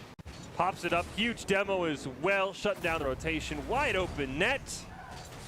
And Apollo's not going to miss that one. 1-1 game here in game number 1. You can get the second goal here is off the kickoff. Timber misses on it. That's going to allow Apollo to get a great touch, but Miss Magician back in time. But Janky now at midfield gets knocked off the ball, so Colorado blasts at the orange side. And now Apollo's going to move forward here out of the goal, trying to play that one, but instead it's going to be knocked up here for a 50-50. Going to come back to Miss Magician, and he's going to try to work some magic, and he scores, giving Aviation Nation the lead. Takes it himself. We've seen this a couple times. Teams are very hesitant. I think we nearly got a Rule 1 there, actually, as well. That looked kind of awkward in front of the goal. But in the end, Miss Magician gets it done. We'll see now if Orange team can tie this one up as Janky looking to center. Miss Magician will hit it down. Rated is there, though, and Apollo will get the clear as we get a demo off screen. He's going to come back in front here. Another opportunity, but taken away here by Janky, and now he goes down the left side trying to set up an opportunity, but Magician able to get the clear out only as far as Apollo, who shoots, and it's going to be redirected away. A follow-up shot by Janky denied, Apollo denied, and it's cleared away by Colorado. This Magician sets it up for Colorado off the back wall. Colorado doesn't have enough height. Timber gets stopped in time. Now Raided's going to clear it down. Apollo dribbling it up the field. Colorado with a fantastic stop, though. Janky's just going to lob it back on net. Force a huge save from Timber. Open goal, but everybody's going to retreat in time as Raided's shot is too high. It's going to come back here towards Timber. Timber playing it towards the center here, looking for Magician. And he's going to be able to get there first, but Janky going to take this one away. Fires it towards the goal, looking for Apollo. It's redirected, but Timber able to get there first, knocks it away. Plays it back in the air, looking for Colorado. Colorado gets on the end of it, but it's going to be wide of the goal. Apollo with a great little pop-up there to themselves. They'll dunk it over Colorado. It's all up to Timber now in front of the net. But a huge pass back and Miss Magician making more magic happen, this time on the defensive end. Able to get a huge save and a huge clear. Nice work there from Miss Magician, and now he takes it into the corner himself here, trying to set up an opportunity, but Raided takes it away from him, and now going to try to push it forward here, but Colorado takes it back, looking for Magician to get on the end of that one, but he guides it just wide of the goal. Colorado keeping it in possession here, and it's going to be cleared away once again by Wyoming. This Magician in front of the net, looking to make it clear. It's stolen away by Janky, and we have a 2-2 game. Nice pressure here from Wyoming. Magician thought he had more time than he did, and instead, nice job there by Janky to step in front, takes that away, and first time puts that one right in the back of the net. And tie game, like you said. Onto the kickoff now, and it's a tie up there. On the kickoff, a shot comes through for Timbers, and it's closed down on by Apollo. It's going to be popped up into the air now and sent forward here by Wyoming, but a nice save by Magician. Oh, Timber nearly got a great touch. Instead, Apollo will put it right in front of the net. Huge mistake there as Colorado has to recorrect. They make a great save on an open net. 1 minute left now. Ball gets cleared on a back pass over to Apollo. Looking to set one up, just misses what would have been the go-ahead goal. Colorado makes another huge save. Here comes Janky, though, and it's Miss Magician's turn to get the save. Yeah, but Raided keeps it alive, sending it forward again despite getting demoed. Apollo now stops the clearance from Colorado. It's played in the air above the goal for Colorado. Back to Janky. He shoots. It's just wide off the post. The follow-up in Raided gives Wyoming the lead. So much pressure. Finally goes in. Miss Magician comes out of the net. I thought the rotations handled perfectly there. Unfortunately, you can't stop the ball after it gets shot 4 or 5 times. 30 seconds left, though. Still plenty of time for a comeback here. As Timber looks to corral it, trying to get over to that boost. 30 seconds now on the clock. Wants a pass over to Miss Magician. Gets the ball stolen away by Janky. This could be it if this ball goes in the back of the net. It's so close, but Apollo misses, and a back pass over to Raided gets turned away as well. Man, this has been such a tight battle here. Aviation Nation still need just one more, but they are under 7 seconds to be able to get this one here. Find their equalizer, but they must go now. Miss Magician trying to get it in there, but instead Janky steps in front, clears it away, but we still have an opportunity as Raided pops it over the wall, kept alive, sent forward again. Are we going to get a goal here? Colorado keeping it alive, but it hits the ground. I do think we might have had a scoreboard error, though. I think Aviation ended up winning that one. We will have to check, as we do remind everyone, this tournament powered by Geico Military. Geico Military has been a partner of the USO since 1997, providing support to military service members and their families throughout their time in service. Thank you, Geico Military, for being a force behind the forces. Now, we've talked about this really on repeat, Siphon. Game ones have been incredibly close. This one, no different. You didn't think it was going to a game 3. Do you think Aviation gets this blowout win we've been seeing all night? I don't know about blowout. I didn't think either team played a very risky style. I think because that's what's contributing a lot here is these teams are saying we're playing a team that's plays super aggressive. They play very a risky style, and we almost beat them. We were honestly unlucky to have not beaten them in a lot of the instances we've seen today. And so then they go into that second game thinking we don't need to change much, just keep doing what we're doing. We're going to do it, and we're going to win. And then they start to lose, and then from there the blowouts are occurring. I don't think that's going to happen here because neither of these teams played a very risky style. They played very safe, but when they were in control, they definitely were fully committed. I 100% agree with you there. I expect this series to be very close, though. Towards the end, especially when Aviation did get that game-winning goal, that's where my one concern is because that was a good 30 seconds of just shot and shot. I think there was 4 shots in that entire possession. If Aviation can put that together, they can easily come away with this series. Again, we haven't seen a Game 3 all night. Before this series started, you said we didn't think we'd see a Game 3. We'll see if that gets done. Of course, throw a quick reminder over to the rules as we start to wrap up this series. Best of 3, we're on to Game 2. Aviation Nation on match point. 3-on-3, 6-week Swiss bracket. This is the second week, 1 match per week per team. For the actual games, we've seen a ton of highlight matches, a ton of show matches in between, and some great filler games as well. Top 8 teams from this will qualify for the USO Invitational and a shot at a $10,000 prize pool. But we are almost ready to go here. We also can throw a quick reminder over to Doc's keys of the game, which are create mistakes, punish the overcommit, don't overstay, and bump and demo to disrupt. Doc's keys are brought to us by Geico Military. Geico Military has been a proud sponsor of the USO since 1997. Potentially our final game of the night, Wyoming and Aviation Nation, both looking to put a win on the board. We'll see if they can get that done after a crazy, crazy Game 1. And as you mentioned, a very passive style from both these teams. I don't expect a lot of mistakes here in Game 2. Yeah, I would agree with that. I don't think that we're going to see either one of these teams change too much, although I might say that and then we're going to get a goal fest out of that. It definitely could happen. But it'll be interesting to see what changes Wyoming's going to look to make here as they try to avoid starting 0-2 here this season. Kickoff game number 2. Wyoming in the blue, Aviation Nation in the orange. Miss Magician looking for the first shot. Tried to get some help there, but Apollo makes a great save and now carries it to the blue side. And it's another demolition here from Colorado as it's now played out short here towards Apollo, and that's a nice shot. How did that not go in? Are you kidding me, Timber? He kept it out. I thought that was in. That ball was all black except, I guess, the very tip. Timber makes a huge save. Can Wyoming keep the momentum up? Is rated now, keeping this Aviation Nation pressure alive. Janky racing in. Timber with a huge clear, but Apollo got a great chance here, looking to waterfall it down in front of the net. Colorado clears it away. Not able to find it on that occasion. Colorado, though, is going to retreat back here as Wyoming looks to reset now. Is Aviation Nation coming in with another attack here. Apollo trying to bring it forward here, but it's going to be cleared away by Colorado. And then Janky does the same exact thing back into the Wyoming end as he keeps it alive now off the back wall. Playing it from the corner, and Rated comes from the air and he strikes it home. And that's the first goal of the game. It's a bad clear there by Miss Magician. Janky sets it up. Rated bangs it home, and Aviation Nation has the lead. Plenty of time left for Wyoming to come back. We'll see what they could do on this next kickoff as Colorado gets tied up. Timber racing down. He's been spectacular this series. Colorado, though, is going to take the shot. Double commit, but the ball pinches across the field, forcing out a huge save from Miss Magician, but they're not out of the woods yet. Another great save from the Wyoming defense.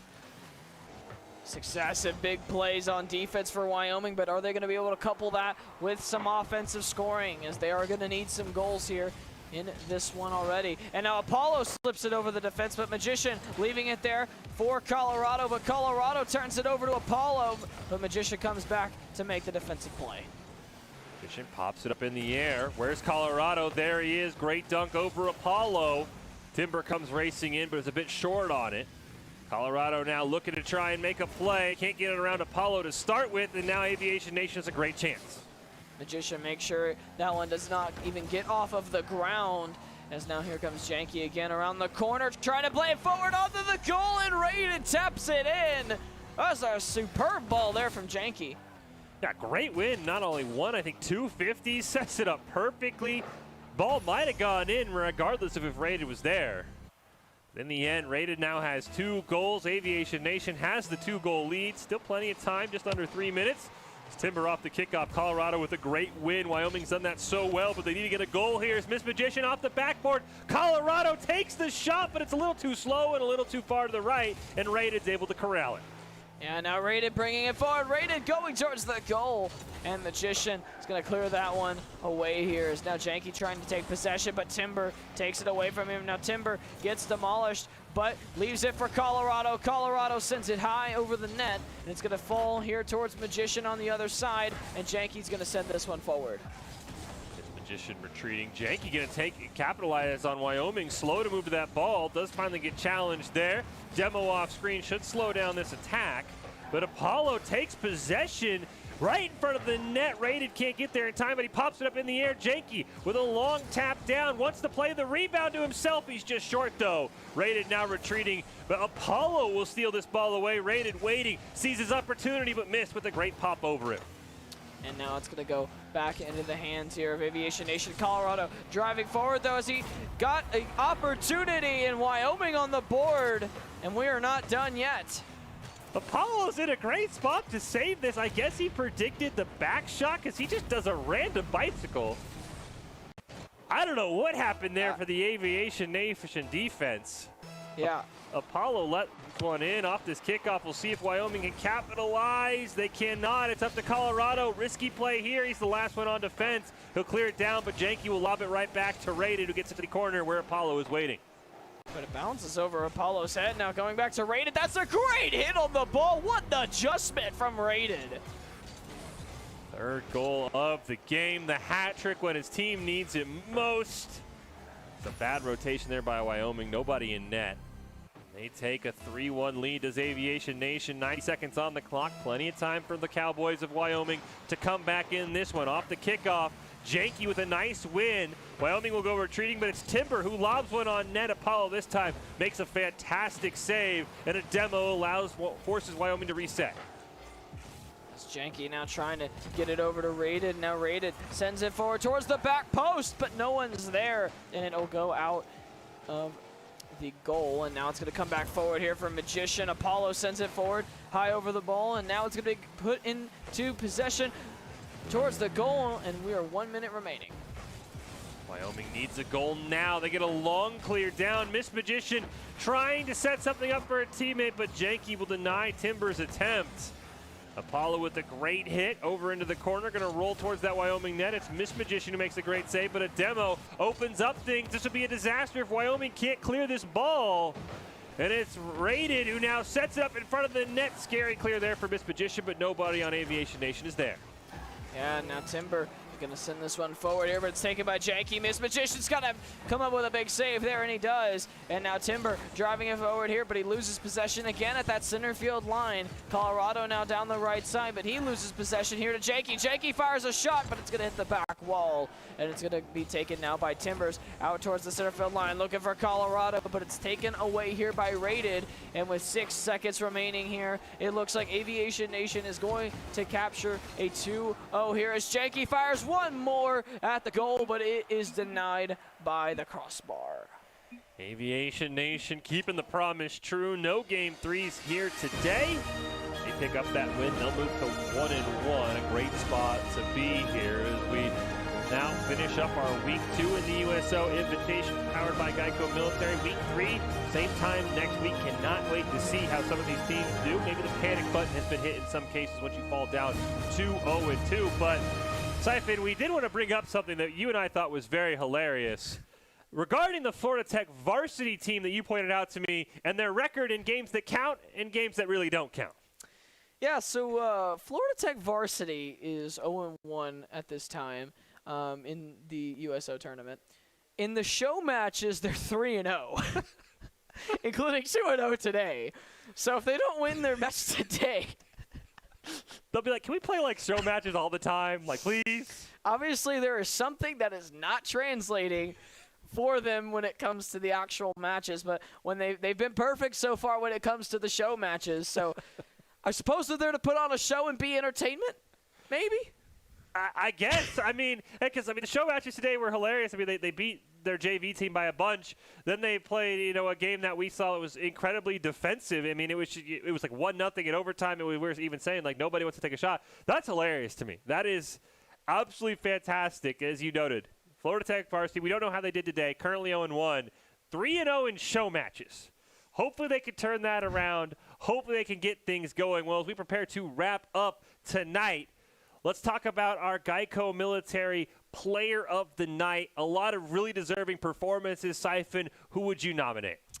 I think I'm going to go with Dalton from UTD. I think he definitely had a huge standout performance in all of their games today. I thought he did a great, very all-around game. He was finishing, he was setting up, he had great defensive plays, and he had multiple demolitions over. I think he probably had 8 in 2 games. I mean, it was a little nuts just by himself.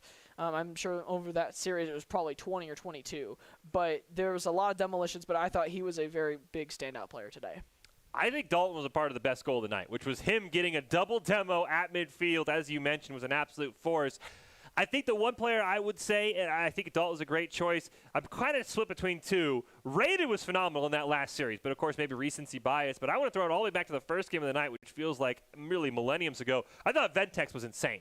I think his performance in Game 1 is going to get overshadowed because Michigan did blow NGX out of the water in Game 2. But there was at one point in Game 1 where Ventex had 3 shots, 1 goal, 2 saves, and a demo, and his teammates had an assist medal and nothing else. I mean, that's how dominant he was. We'll have to see who gets crowned our Geico Military Player of the Night. But there were some spectacular performances as we take a look at it, and it looks like it will be Ventex.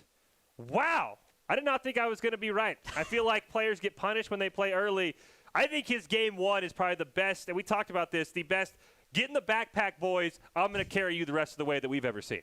Yeah, definitely. I think, like you mentioned, that Game 2 might overshadow just how important he was in that Game 1 because that was an end-to-end match in Game 1 where it was so needed for him to basically put them in the backpack and say, all right, let me handle this. You guys just don't be a negative. And you know what? He definitely did that. Geico Military Player of the Game, brought to you by Geico Military. Geico Military has been a partner of the USO since 1997, providing support to military service members and their families throughout their time in service. Thank you, Geico Military, for being a force behind the forces. Ventex is our Geico Military Player of the Week for Week 2 here in the USO Invitational Qualifiers. As things start to kind of, come to fruition. We've got some 2-0 teams, some 1-1 teams, some 0-2 teams. We've, of course, talked about Florida Tech varsity and their show match record. But, Saif, as we put a bow on this, your final thoughts on tonight's action? Well, there were a lot of exciting games here tonight. I think there was, we saw a lot of the variance and styles here again. I mean, most teams kept it pretty similar from what we saw from them in Week 1. I do think, though, that the teams that really, they were aggressive and they went for it. I think that they found themselves being rewarded more often than not today. Ladies and gentlemen, that'll do it for our show here tonight. Before we conclude with our Geico Military Top 5, we do want to give a major thank you and a shout-out to all our competitors as well as our partner, Geico Military. Thank you for tuning in. Be sure to follow the USO on Twitter @the USO and join the USO Discord, discord.gg/the USO. And we will leave you now with our Geico Military Top 5 plays from Week 2 in the USO Invitational Qualifier.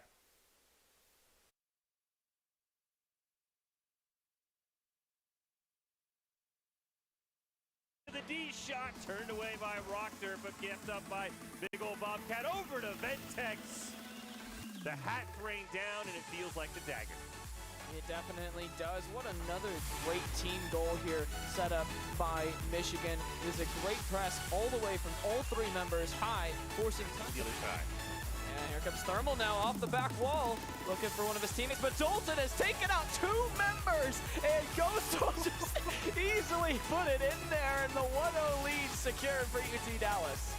We see a perfect view of Dalton demoing the only 2 close members on the Chaz. Boss trying to get this one out and away fully. There's another opportunity as multiple members from Eatables are not in their own goal, and Slammin is able to tuck that one in the bottom corner, and he makes it 3-0.